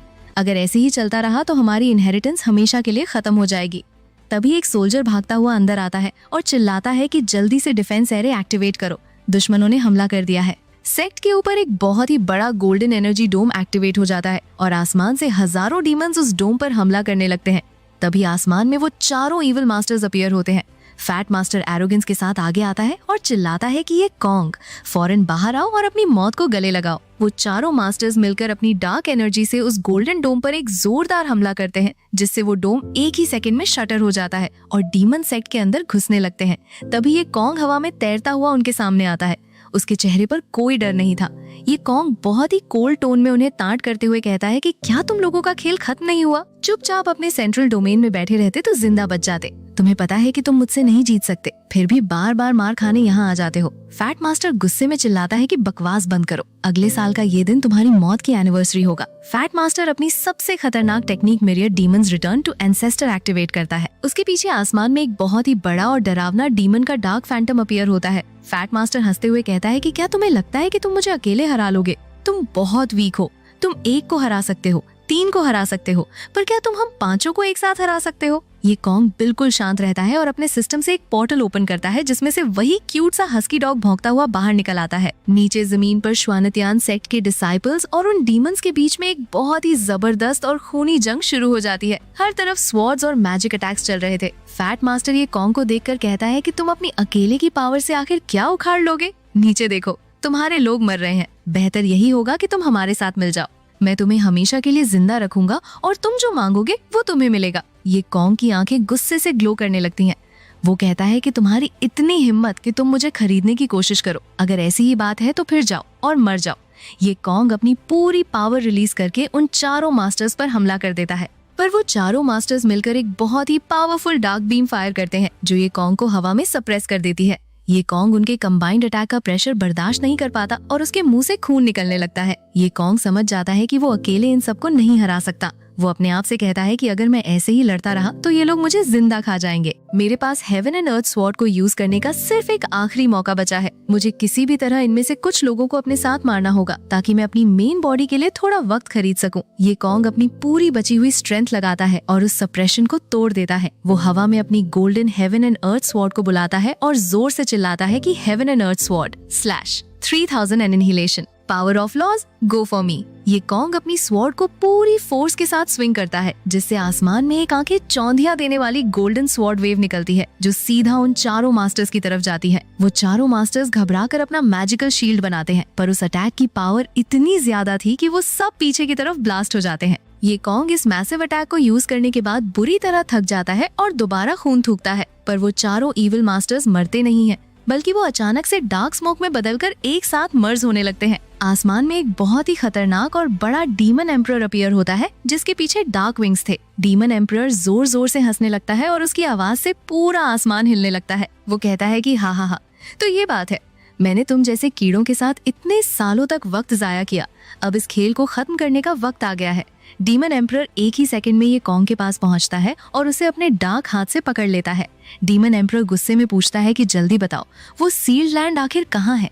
ये कॉन्ग को समझ आ जाता है कि अब उसके पास कोई रास्ता नहीं बचा। वो सोचता है कि मैं इन्हें और आगे नहीं बढ़ने दे सकता, मुझे अपनी मेन बॉडी के लिए वक्त निकालना ही होगा। ये कॉन्ग अपनी आंखें बंद करता है और अपनी बॉडी की सारी स्पिरिचुअल एनर्जी को एक ही पॉइंट पर चार्ज कर लेता है। नीचे खड़े सेक्ट मास्टर मुंह समझ जाते हैं कि ये कॉन्ग क्या करने वाला है और वो रोते हुए चिल्लाते हैं कि जूनियर ब्रदर नहीं। पर अगले ही सेकंड ये कॉन्ग की बॉडी एक बहुत ही जबरदस्त एक्सप्लोजन के साथ ब्लास्ट हो जाती है। उस सेल्फ डिस्ट्रक्शन की पावर इतनी ज्यादा थी कि पूरा आसमान रोशनी से भर जाता है। जब धुआं थोड़ा साफ होता है तो हम देखते हैं कि डीमन एम्परर अभी भी जिंदा था, पर उसे थोड़ा नुकसान पहुंचा था। डीमन एम्परर गुस्से में चिल्लाता है कि बहुत अच्छे, तुम्हें लगा कि तुम्हारे सेल्फ डिस्ट्रक्ट करने से मैं उस सील लैंड को नहीं ढूंढ पाऊंगा, तुम सब कीड़े अब मौत के घाट उतरोगे। डीमन एम्परर अपना हाथ उठाता है और सीधा उस गोल्डन तियान्युआन टावर को तबाह करने के लिए एक डार्क एनर्जी बॉल फायर करता है। पर ठीक उसी वक्त आसमान के काले बादल पूरी तरह से फट जाते हैं और वहाँ से एक बहुत ही डिवाइन गोल्डन लाइट नीचे आती है। उस लाइट के अंदर से मेन बॉडी ये कॉन्ग हवा में तैरता हुआ नीचे आता है। इस बार ये कॉन्ग के सिर के पीछे एक ग्लोइंग डिवाइन हेलो था और उसके साथ वही हस्की भी मौजूद था। डीमन एम्परर उस नई ऑरा को फील करके पूरी तरह से डर जाता है। वो हैरानी से चिल्लाता है कि ये तुम हो, तुम वापस आ गए, ये नामुमकिन है, क्या तुम पूरी तरह से मर नहीं गए थे? मेन बॉडी ये कॉन्ग बहुत ही शांत और सुप्रीम टोन में कहता है कि एंशिएंट टाइम से लेकर आज तक ईविल कभी भी गुड को नहीं हरा पाया। तियान्युआन का हेवनली दाव अभी तक सोया नहीं है। ये कॉन्ग हवा में अपना हाथ आगे करता है और आसमान में बंधी हुई बड़ी बड़ी डार्क चेन्स जो हेवनली दाव को कंट्रोल कर रही थीं, वो एक ही झटके में टूटकर बिखर जाती हैं। उन चेन्स के टूटते ही एक ग्लोइंग गोल्डन स्पिरिट वहां अपीयर होती है जो कि तियान लाओ था। तियान लाओ ये कॉन्ग को देखकर खुशी से पागल हो जाता है और अपने घुटनों पर बैठकर कहता है कि लॉर्ड, क्या ये सच में आप हैं? आप वापस आ गए, आपने इस तियान्युआन रेल्म का कंट्रोल वापस ले लिया है। ये आपने कैसे किया? ये कॉन्ग उस डीमन एम्परर की तरफ देखता है और बहुत ही कोल्ड आवाज में कहता है कि ये बेकार का ड्रामा अब खत्म होना चाहिए। तुम एक मामूली से डीमन होकर एक गॉड से कंपेयर करने की हिम्मत कैसे कर सकते हो? ये कॉन्ग अपनी जगह पर खड़े खड़े सिर्फ अपना हाथ आगे बढ़ाता है। आसमान से एक बहुत ही बड़ा ग्लोइंग व्हाइट एनर्जी का हाथ नीचे आता है और उस डीमन एम्परर को एक ही सेकंड में पकड़कर बुरी तरह से क्रश कर देता है। डीमन एम्परर दर्द से चिल्लाता है और कहता है कि नहीं, जब तक तुम मुझे पूरी तरह से मार नहीं देते मेरे पास अभी भी जीतने का मौका है। पर अगले ही पल वो डीमन एम्परर एक ग्लोइंग गोल्डन लोटस के अंदर हमेशा के लिए सील हो जाता है। ये कॉन्ग तियान लाओ की तरफ देखता है और कहता है कि यहाँ का बाकी काम अब मैं तुम पर छोड़ता हूँ। तियान लाओ हैरानी से पूछता है कि लॉर्ड, क्या आप दोबारा से जा रहे हैं? नीचे जमीन पर खड़े श्वानतियान सेक्ट के डिसाइपल्स और सेक्ट मास्टर मो इस एपिक सीन को देखकर पूरी तरह से शॉक में थे। एक डिसाइपल हैरानी से सेक्ट मास्टर से कहता है कि मार्शल अंकल, क्या वो आसमान में खड़ा सुप्रीम बीइंग हमारे मास्टर जैसा नहीं लग रहा? सेक्ट मास्टर की आंखों में आंसू आ जाते हैं और वो धीरे से कहते हैं कि जूनियर ब्रदर। इसके बाद सीन शिफ्ट होता है और हम आसमान के ऊपर ग्लोइंग क्लाउड्स के बीच में आ जाते हैं। वहाँ पर वो मेन बॉडी ये कॉन्ग जिसके पीछे डिवाइन हेलो था, वो उस क्लोन ये कॉन्ग की स्पिरिट से मिलता है। मेन बॉडी ये कॉन्ग बहुत ही शांत आवाज में कहता है कि तुम आखिर आ ही गए, तुम मैं ही हूँ, या फिर यूं कहो कि तुम मेरी ही कंटिन्यूएशन हो। Tens of thousands of years पहले जब मेरा उस इविल गॉड के साथ बैटल हुआ था तो मैंने अपनी आखिरी ओरिजिन पावर को री इनकारनेशन में भेज दिया था और वही पावर तुम्हारे अंदर री इनकारनेट हुई थी। इसलिए इस तियान्युआन रेल्म की हर एक चीज तुमसे जुड़ी हुई है।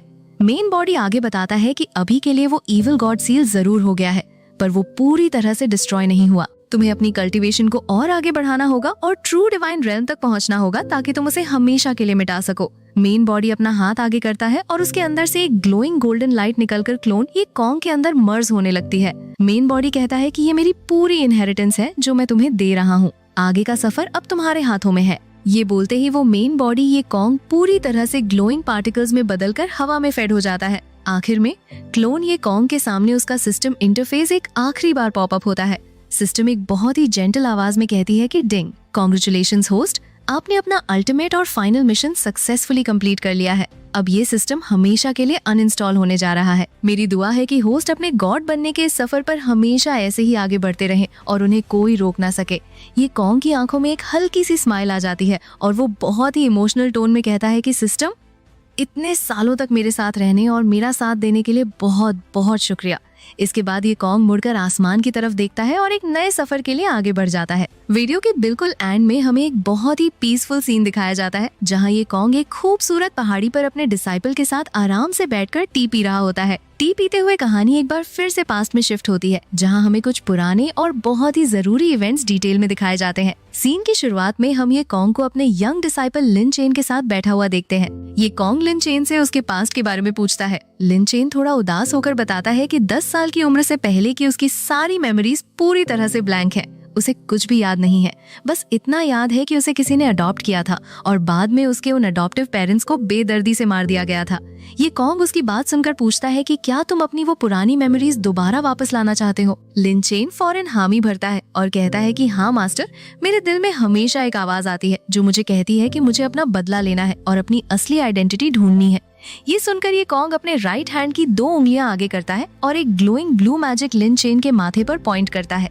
मैजिक लगते ही लिन चेन अपने सिर को पकड़कर दर्द से जोर जोर से चिल्लाने लगता है, पर अगले ही पल उसकी सारी खोई हुई मेमोरीज उसके माइंड में वापस आ जाती हैं। लिन चेन बताता है कि उसके फादर असल में लिन फैमिली के हेड थे। आज से 10 साल पहले लिन फैमिली के ओल्ड एंसेस्टर की अचानक से एक मिस्टीरियस तरीके से मौत हो गई थी। इस मौके का फायदा उठाते हुए शियाओ फैमिली ने क्राउन प्रिंस के साथ मिलकर एक बहुत ही घटिया साजिश रची और लिन फैमिली के सारे बिजनेस और एसेट्स को पूरी तरह से हड़प लिया। उन्होंने लिन फैमिली को हर जगह सप्रेस किया और ह्यूमिलिएशन देने के लिए एक मैरिज एंगेजमेंट भी तोड़ दी। यहाँ तक कि क्राउन प्रिंस ने लिन चेन के अंकल पर झूठे इल्जाम लगाए, जिसके बाद लिन फैमिली को मजबूरन कैपिटल छोड़कर लुओरी सिटी की तरफ भागना पड़ा। पर वहाँ पर वोंग फैमिली, जिनकी लिन फैमिली ने पास्ट में बहुत मदद की थी, उन्होंने गद्दारी की और लिन फैमिली को मारने के लिए असासिन्स भेज दिए। उसी हमले के दौरान लिन चेन एक ऊंची खाई से नीचे गिर गया था, जिसके बाद उसकी मेमोरी पूरी तरह से चली गई थी। ये कॉन्ग ये सारी दर्दनाक कहानी सुनकर पूछता है कि क्या तुम इन सब लोगों से अपना बदला लेना चाहते हो। लिन चेन की आंखों में गुस्सा होता है और वो फर्मली कहता है कि हाँ। ये कॉन्ग उसे वार्न करता है कि तुम्हारे अंदर किलिंग इंटेंट बहुत ज्यादा बढ़ चुका है, जो आगे चलकर तुम्हारे माइंड को ब्लाइंड कर सकता है। ये कॉन्ग कहता है कि मैं आज तुम्हें कल्टीवेशन सिखाना शुरू करूंगा। अगर तुम 1 महीने के अंदर फाउंडेशन एस्टैब्लिशमेंट रेल में ब्रेक थ्रू कर लेते हो तो मैं खुद तुम्हारे साथ पहाड़ से नीचे चलूंगा और तुम्हें इंसाफ दिलाऊंगा।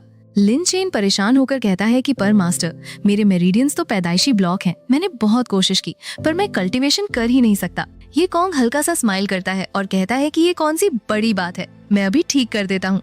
ये कॉन्ग अपनी ग्लोइंग ग्रीन ऑरा रिलीज करता है और लिन चेन की बॉडी में इंजेक्ट करता है। अगले ही सेकंड लिन चेन के मुंह से ब्लैक कलर का खून निकलता है। लिन चेन हैरानी से अपनी बॉडी को देखता है और खुशी से कहता है कि मेरे मेरिडियन सच में पूरी तरह से ओपन हो चुके हैं। इसके बाद सीन शिफ्ट होकर सीधा अंडर वाटर चला जाता है। वहाँ पर ये कॉन्ग के सामने उसकी क्यूट सी पिंक सिस्टम फॉक्स अपीयर होती है। सिस्टम फॉक्स बहुत गुस्से में वार्निंग देती है कि होस्ट ने सिस्टम को इंसल्ट किया है, इसलिए अब सिस्टम होस्ट को सजा देगा। ये कॉन्ग फौरन डर जाता है। वो अपने दोनों हाथ जोड़कर सिस्टम के आगे भीख मांगने लगता है और कहता है कि प्लीज मुझे माफ कर दो, मुझे एक आखिरी मौका दे दो। इसके फौरन बाद हम ये कॉन्ग को उसी क्यूट से हस्की डॉग के साथ बैठा हुआ देखते हैं। ये कॉन्ग थोड़ा परेशान होकर हस्की से पूछता है कि यार तुम सच में वो लेजेंडरी 9-हेडेड हेल हाउंड हो? मुझे तो तुम पूरी तरह से एक मामूली कुत्ते लग रहे हो। हस्की ये सुनकर बहुत एरोगेंट टोन में जवाब देता है कि तुम किसे हल्के में ले रहे हो, मैं बिल्कुल असली और जेन्युइन हेल हाउंड हूँ। हस्की बताता है कि पास्ट में जब वो नेदरवर्ल्ड में था तो अचानक से एक बहुत ही बड़े हाथ ने उसे वहां से खींच लिया था और उसी वक्त से उन दोनों के बीच में एक मास्टर और सर्वेंट का कनेक्शन बन गया था। ये कॉन्ग एक लंबी सांस लेता है और कहता है कि चलो ठीक है, अब जब तुम यहाँ आ ही गए हो तो आज से मैं तुम्हें एरहा बुलाऊंगा। हस्की को ये नाम बिल्कुल पसंद नहीं आता। वो गुस्से में गुर्राता है और कहता है कि एरहा क्या होता है? इतना बेकार और सस्ता नाम मेरी ग्रैंड आइडेंटिटी को मैच नहीं करता। आज से तुम मुझे पापा बुलाओगे। ये कॉन्ग को ये बदतमीजी बर्दाश्त नहीं होती। वो फौरन एक लकड़ी उठाता है और गुस्से में उस हस्की के पीछे भागने लगता है। कुछ देर बाद ये कॉन्ग उस हस्की को ऑर्डर देता है कि जाओ और उस सामने वाले सी मॉन्स्टर को पकड़ कर लाओ। हस्की फौरन हवा में जंप करता है और अपने असली डरावने रूप यानी डार्क ऑरा वाले हेल हाउंड में ट्रांसफॉर्म हो जाता है। हेल हाउंड की आंखें खून की तरह लाल थीं।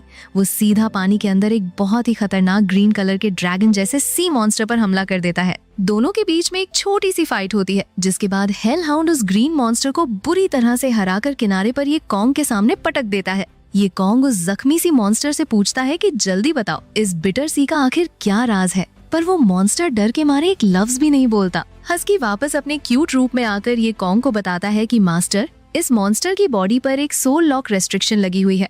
अगर इसने कुछ भी बोलने की कोशिश की तो ये वहीं पर ब्लास्ट होकर मीट पेस्ट बन जाएगा। ये कॉन्ग पूछता है कि तो अब क्या करें? हस्की बहुत ही कैजुअली कहता है कि ये तो बहुत सिंपल है, मैं अभी इस रेस्ट्रिक्शन को खा लेता हूँ। हस्की आगे बढ़ता है और उस ग्रीन मॉन्स्टर के सिर पर एक जोरदार बाइट करता है, जिससे वो मैजिकल रेस्ट्रिक्शन पूरी तरह से टूट जाती है। जैसे ही वो रेस्ट्रिक्शन टूटती है, सीन शिफ्ट होकर एक बहुत ही डार्क और क्रीपी वेस्टलैंड में आता है, जहाँ जमीन पर हजारों स्कल्स पड़े हुए थे। वहाँ पर एक डार्क क्लोक पहने हुए विलन, जिसकी आंखों के नीचे अजीब से डार्क मार्क्स थे, वो अचानक से अपनी आंखें खोलता है। वो विलन पूरी तरह से शॉक और गुस्से में चिल्लाता है कि मेरी बनाई हुई सोल लॉक रेस्ट्रिक्शन को आखिर किसने तोड़ा? किस कचरे की इतनी हिम्मत हुई जो मेरे प्लान्स को खराब कर रहा है?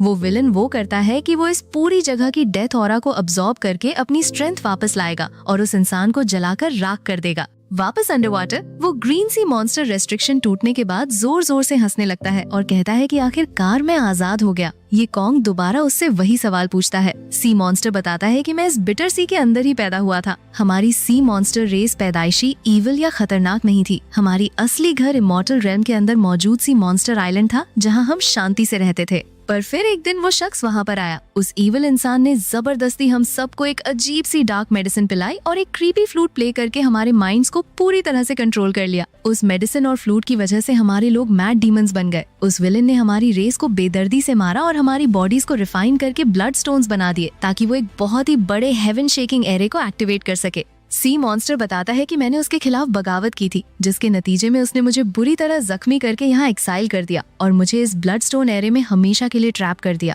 ये सब बताने के बाद सी मॉन्स्टर ये कॉन्ग से पूछता है कि ये बिटर सी आखिर इस शियाओयाओ पीक पर क्यों अपीयर हुआ? तुमने मुझसे और कितने राज छुपाए हुए हैं? ये कॉन्ग इस बात का कोई जवाब नहीं देता और हमें बस ये कॉन्ग को शांति से समुद्र के किनारे फिशिंग करते हुए दिखाया जाता है। अब सीन शिफ्ट होकर त्यानश्वान डायनेस्टी के ग्रैंड पैलेस में आता है। वहाँ पर एम्परर यानी ये कॉन्ग का छोटा भाई अपने ओल्ड स्टेट प्रिसेप्टर के साथ खड़ा था। एम्परर बहुत परेशानी में पूछता है कि स्टेट प्रिसेप्टर, क्या आप किसी तरह मेरे बड़े भाई की लोकेशन ढूंढ सकते हैं? स्टेट प्रिसेप्टर एक गहरी सांस लेते हैं और कहते हैं कि एल्डर प्रिंस को गायब हुए बहुत साल हो चुके हैं। अगर वो वापस आ गए तो इस त्यानश्वान डायनेस्टी की सारी प्रॉब्लम्स एक ही झटके में सॉल्व हो जाएंगी। स्टेट प्रिसेप्टर आगे कहते हैं कि मेरी उम्र अब पूरी हो चुकी और मेरा आखिरी वक्त करीब है, इसलिए त्यानश्वान के फ्यूचर को बचाने के लिए मैं आज अपनी लाइफ फोर्स को कुर्बान करके अपनी अल्टीमेट डिविनेशन आर्ट का यूज करूंगा। स्टेट प्रिसेप्टर अपने दोनों हाथों से एक glowing golden magic circle activate करते हैं। मैजिक इतना पावरफुल था कि उनके मुंह से खून निकलने लगता है। वो अपनी आखिरी सांसों में एक ब्रश उठाते हैं और एक स्क्रॉल पर लिखते हैं कि साउथ ईस्ट में एक श्वानतियान नाम का पीक है और वहाँ का शियाओयाओ मास्टर ही एल्डर प्रिंस है। ये मैसेज लिखते ही स्टेट प्रिसेप्टर का बैलेंस बिगड़ता है और वो जमीन पर गिरकर मर जाते हैं। एम्परर अपने सबसे वफादार एडवाइजर को इस तरह मरते देख पूरी तरह से टूट जाता है और अपने गार्ड्स को ऑर्डर देता है कि स्टेट प्रिसेप्टर का फ्यूनरल एक किंग के लेवल पर किया जाए। इसके बाद एम्परर डिसाइड करता है कि वो अपने भाई को ढूंढने खुद जाएगा। वो एक मामूली इंसान का भेष बदलता है और एक सिंपल सी कैरेज में बैठकर चुपचाप कैपिटल से निकल जाता है। सीन फिर से शिफ्ट होता है और हमें एंशिएंट इमॉर्टल टाउन का नजारा दिखाया जाता है। टाउन के सारे मासूम लोग एक बहुत बड़े स्टोन स्टैच्यू के सामने घुटनों पर बैठकर प्रे कर रहे थे। तभी अचानक आसमान से एक डार्क पर्पल कलर की बीम उस स्टैच्यू पर आकर गिरती है और उस बीम के अंदर से एक आदमी हवा में तैरता हुआ नीचे आता है। टाउन के लोग खुशी से चिल्लाने लगते हैं कि इमॉर्टल्स इस दुनिया में आ गए, पर असल में वो कोई इमॉर्टल नहीं बल्कि एक ईविल कल्टिवेटर था। वहाँ पर एक व्हाइट रोब्स पहने हुए राइटियस कल्टिवेटर उस ईविल इंसान को रोकने के लिए आगे बढ़ता है, पर तभी वही डार्क क्लोक्ड विलन जिसके चेहरे पर अजीब मार्क्स थे, वो अचानक वहाँ अपीयर होता है। वो क्लोक्ड विलन एक ही झटके में उस राइटियस कल्टिवेटर को बुरी तरह से हराकर जमीन पर गिरा देता है और उसके माइंड को मैनिपुलेट करते हुए कहता है कि गुस्सा करो, तुम जिन इमॉर्टल्स की पूजा करते हो उन्हें तुम्हारी मौत से कोई फर्क नहीं पड़ता। अगर तुम इन सबसे अपना बदला लेना चाहते हो तो मैं तुम्हें पावर दूंगा। मुरोंगतियान गुस्से और दुख में अंधा हो चुका था। उसकी आंखें अचानक से ग्लोइंग रेड हो जाती हैं और वो एक ट्रांस में चला जाता है। वो डार्क आवाज में कहता है कि हाँ, मैं तैयार हूँ। ठीक उसी वक्त उसकी छोटी सी क्यूट बहन भागती हुई आती है और उसे मुंह गेगे कहकर बुलाती है। पर मुरोंगतियान, जो इस वक्त पूरी तरह से उस विलन के माइंड कंट्रोल में था, वो बिना सोचे समझे अपने हाथ में पकड़ा हुआ वेपन सीधा अपनी ही छोटी बहन के सीने में उतार देता है। जैसे ही उसकी बहन जमीन पर गिरती है, मुरोंगतियान का माइंड कंट्रोल टूट जाता है। वो अपनी बहन की लाश को देखकर पूरी तरह से शॉक में रह जाता है और जमीन पर बैठकर बुरी तरह रोते हुए आसमान की तरफ देखकर चीखने लगता है। इस हार्ट ब्रेकिंग सीन के बाद कहानी श्वानतियान सेक्ट के मेन हॉल में आती है, सेक्ट मास्टर अपने थ्रोन पर बैठे एक रिपोर्ट पढ़ रहे थे जिसमें लिखा था कि एंशिएंट इमॉर्टल टाउन के सारे रेजिडेंट्स को किसी ने पूरी तरह से स्लॉटर कर दिया है। सेक्ट मास्टर फौरन अपने एक डिसाइपल को ऑर्डर देते हैं कि वहां जाकर इस मामले की ठीक से इन्वेस्टिगेशन करो। वो डिसाइपल टाउन के रूइंस में पहुंचता है जहां हर तरफ सिर्फ लाशें पड़ी थीं। वो अपने हाथ में एक मैजिकल टाइम रिवर्सल मिरर निकालता है ताकि वो पास्ट के इवेंट्स देख सके। मिरर के अंदर उसे मुरोंग तियान का प्रोजेक्शन दिखाई देता है जिसके चारों तरफ डार्क ऑरा घूम रही थी और उसके हाथ में वेपन था। डिसाइपल ये देखकर फौरन अज्यूम कर लेता है कि इस छोटे लड़के ने ही सबको मारा है। वो गुस्से में अपनी स्वॉर्ड निकालकर मुरोंग तियान को मारने ही वाला होता है कि तभी श्वानतियान सेक्ट का एक और एल्डर वहां आकर उसे रोक लेता है। एल्डर कहता है कि इस लड़के की हालत देखकर लगता है कि इसके पीछे जरूर कोई बड़ा राज छुपा है। हमें जल्दबाजी में कोई फैसला नहीं करना चाहिए। इसे वापस सेक्ट ले चलो और सेक्ट मास्टर को डिसाइड करने दो। दूसरी तरफ ये कॉन्ग अपने रूम में अकेला बैठा होता है। अचानक से उसके सामने उसका सिस्टम इंटरफेस पॉपअप होता है और उसे एक नया मेन मिशन देता है। मिशन में बताया गया था कि डीमन युआन इस दुनिया में आ चुका है और ये कॉन्ग को फौरन जाकर उसे मारना होगा। सिस्टम इस मिशन के रिवॉर्ड्स में ये कॉन्ग को कल्टीवेशन बूस्ट और एक rare chaos demon god body offer करता है। ये कॉन्ग बिना वक्त जाया किए हवा में तेजी से उड़ता हुआ एक डार्क और बंजर कैनियन में पहुंच जाता है। वहाँ पर वही क्लोक्ड विलन यानी डीमन युआन हवा में तैर रहा था। डीमन युआन ये कॉन्ग को देखकर एरोगेंस से हंसने लगता है और कहता है कि तुम जैसे वीक इंसान मुझे पकड़ने आए हैं। डीमन युआन अपनी डार्क मैजिक यूज करता है और आसमान में 18 डीमन क्लोन्स क्रिएट कर लेता है। वो चिल्लाता है कि मेरे 18 क्लोन्स में से अगर एक भी जिंदा बच गया तो मैं दोबारा वापस आ जाऊंगा। तुम मेरा कुछ नहीं बिगाड़ सकते। ये कॉन्ग बिल्कुल शांत रहता है। वो बस अपनी स्वॉर्ड निकालता है और हवा में एक फास्ट और पावरफुल स्वॉर्ड स्लैश लॉन्च करता है। उस एक ही अटैक की पावर इतनी ज्यादा थी कि वो 18 के 18 क्लोन्स और वो डीमन युआन एक ही सेकंड में राख बनकर हवा में उड़ जाते हैं। वापस श्वानतियान सेक्ट में सेक्ट मास्टर सारे एल्डर्स को अनाउंस करते हैं कि मुरोंग तियान का मसला अजीब है, इसलिए जब तक पूरी सच्चाई सामने नहीं आती उसे कोई सजा नहीं दी जाएगी।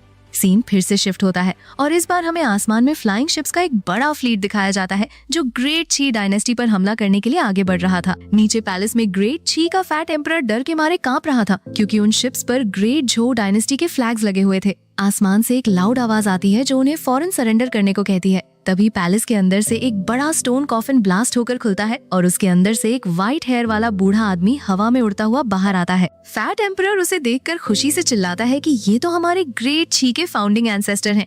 वो ओल्ड एंसेस्टर हवा में उन शिप्स के सामने जाकर दुश्मनों को पीछे हटने की वार्निंग देता है। पर तभी सबसे आगे वाली शिप पर एक यंग लड़का अपीयर होता है जिसने ब्लैक और गोल्ड कलर के रॉयल कपड़े पहने हुए थे। ये लड़का एरोगेंस के साथ अनाउंस करता है कि मैं छिन शियांग यांग हूँ, ग्रेट झो मार्शल एम्परर का 18th जनरेशन ग्रैंडसन। आज मैं इस दुनिया में ग्रेट झो डिवाइन डायनेस्टी को दोबारा से खड़ा करूंगा और नया ह्यूमन एम्परर बनूंगा। ग्रेट छी का ओल्ड एंसेस्टर उस यंग लड़के को देखकर पूरी तरह से शॉक में रह जाता है क्योंकि उस लड़के की बॉडी से एक सेंट रेल्म की ऑरा निकल रही थी जो उस ओल्ड एंसेस्टर से कहीं ज्यादा पावरफुल थी। छिन शियांग यांग अपने मिनिस्टर्स को ऑर्डर देता है कि मुझे 3 दिन के अंदर 1 मिलियन ब्लड स्टोन्स चाहिए जो सीधा झुशेन माउंटेन रेंज में भेजे जाएंगे। साथ ही वो पूरे एम्पायर में 1 मिलियन आम लोगों को जबरदस्ती पकड़कर उस माउंटेन पर मजदूरी करने के लिए भेजने का ऑर्डर पास कर देता है। अब कहानी वापस ये कॉन्ग पर आती है। ये कॉन्ग एक खूबसूरत हॉल में अपने डिसाइपल्स लिन चेन, मुरोंग तियान, शू वाननिंग और बाकी सबके साथ खड़ा था। ये कॉन्ग उन्हें सीरियसली बताता है कि तुम सब ने आसमान से गिरने वाले उन डिसेंडिंग स्टार्स की पावर को इनहेरिट कर लिया है।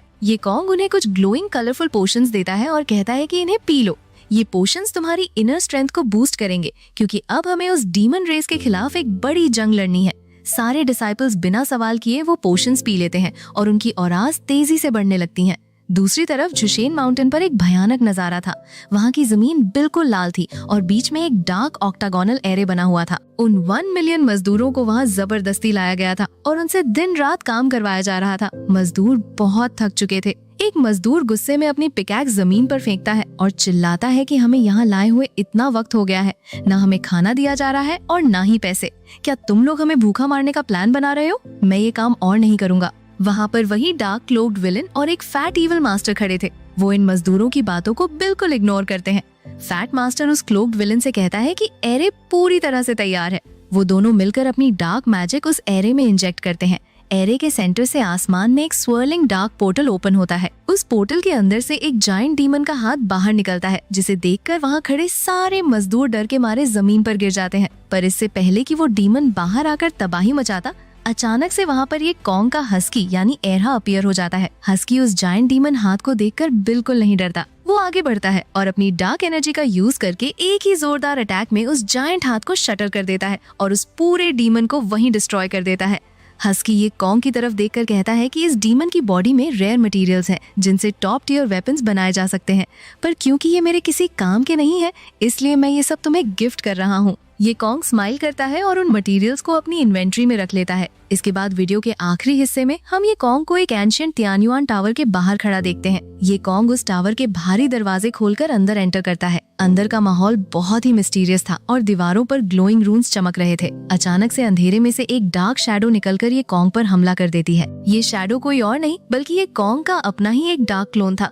दोनों के बीच में एक फास्ट और इंटेंस स्वॉर्ड फाइट शुरू हो जाती है। ये कॉन्ग जितनी पावर से अटैक करता वो शैडो भी बिल्कुल उतनी ही पावर से उसे ब्लॉक कर लेती।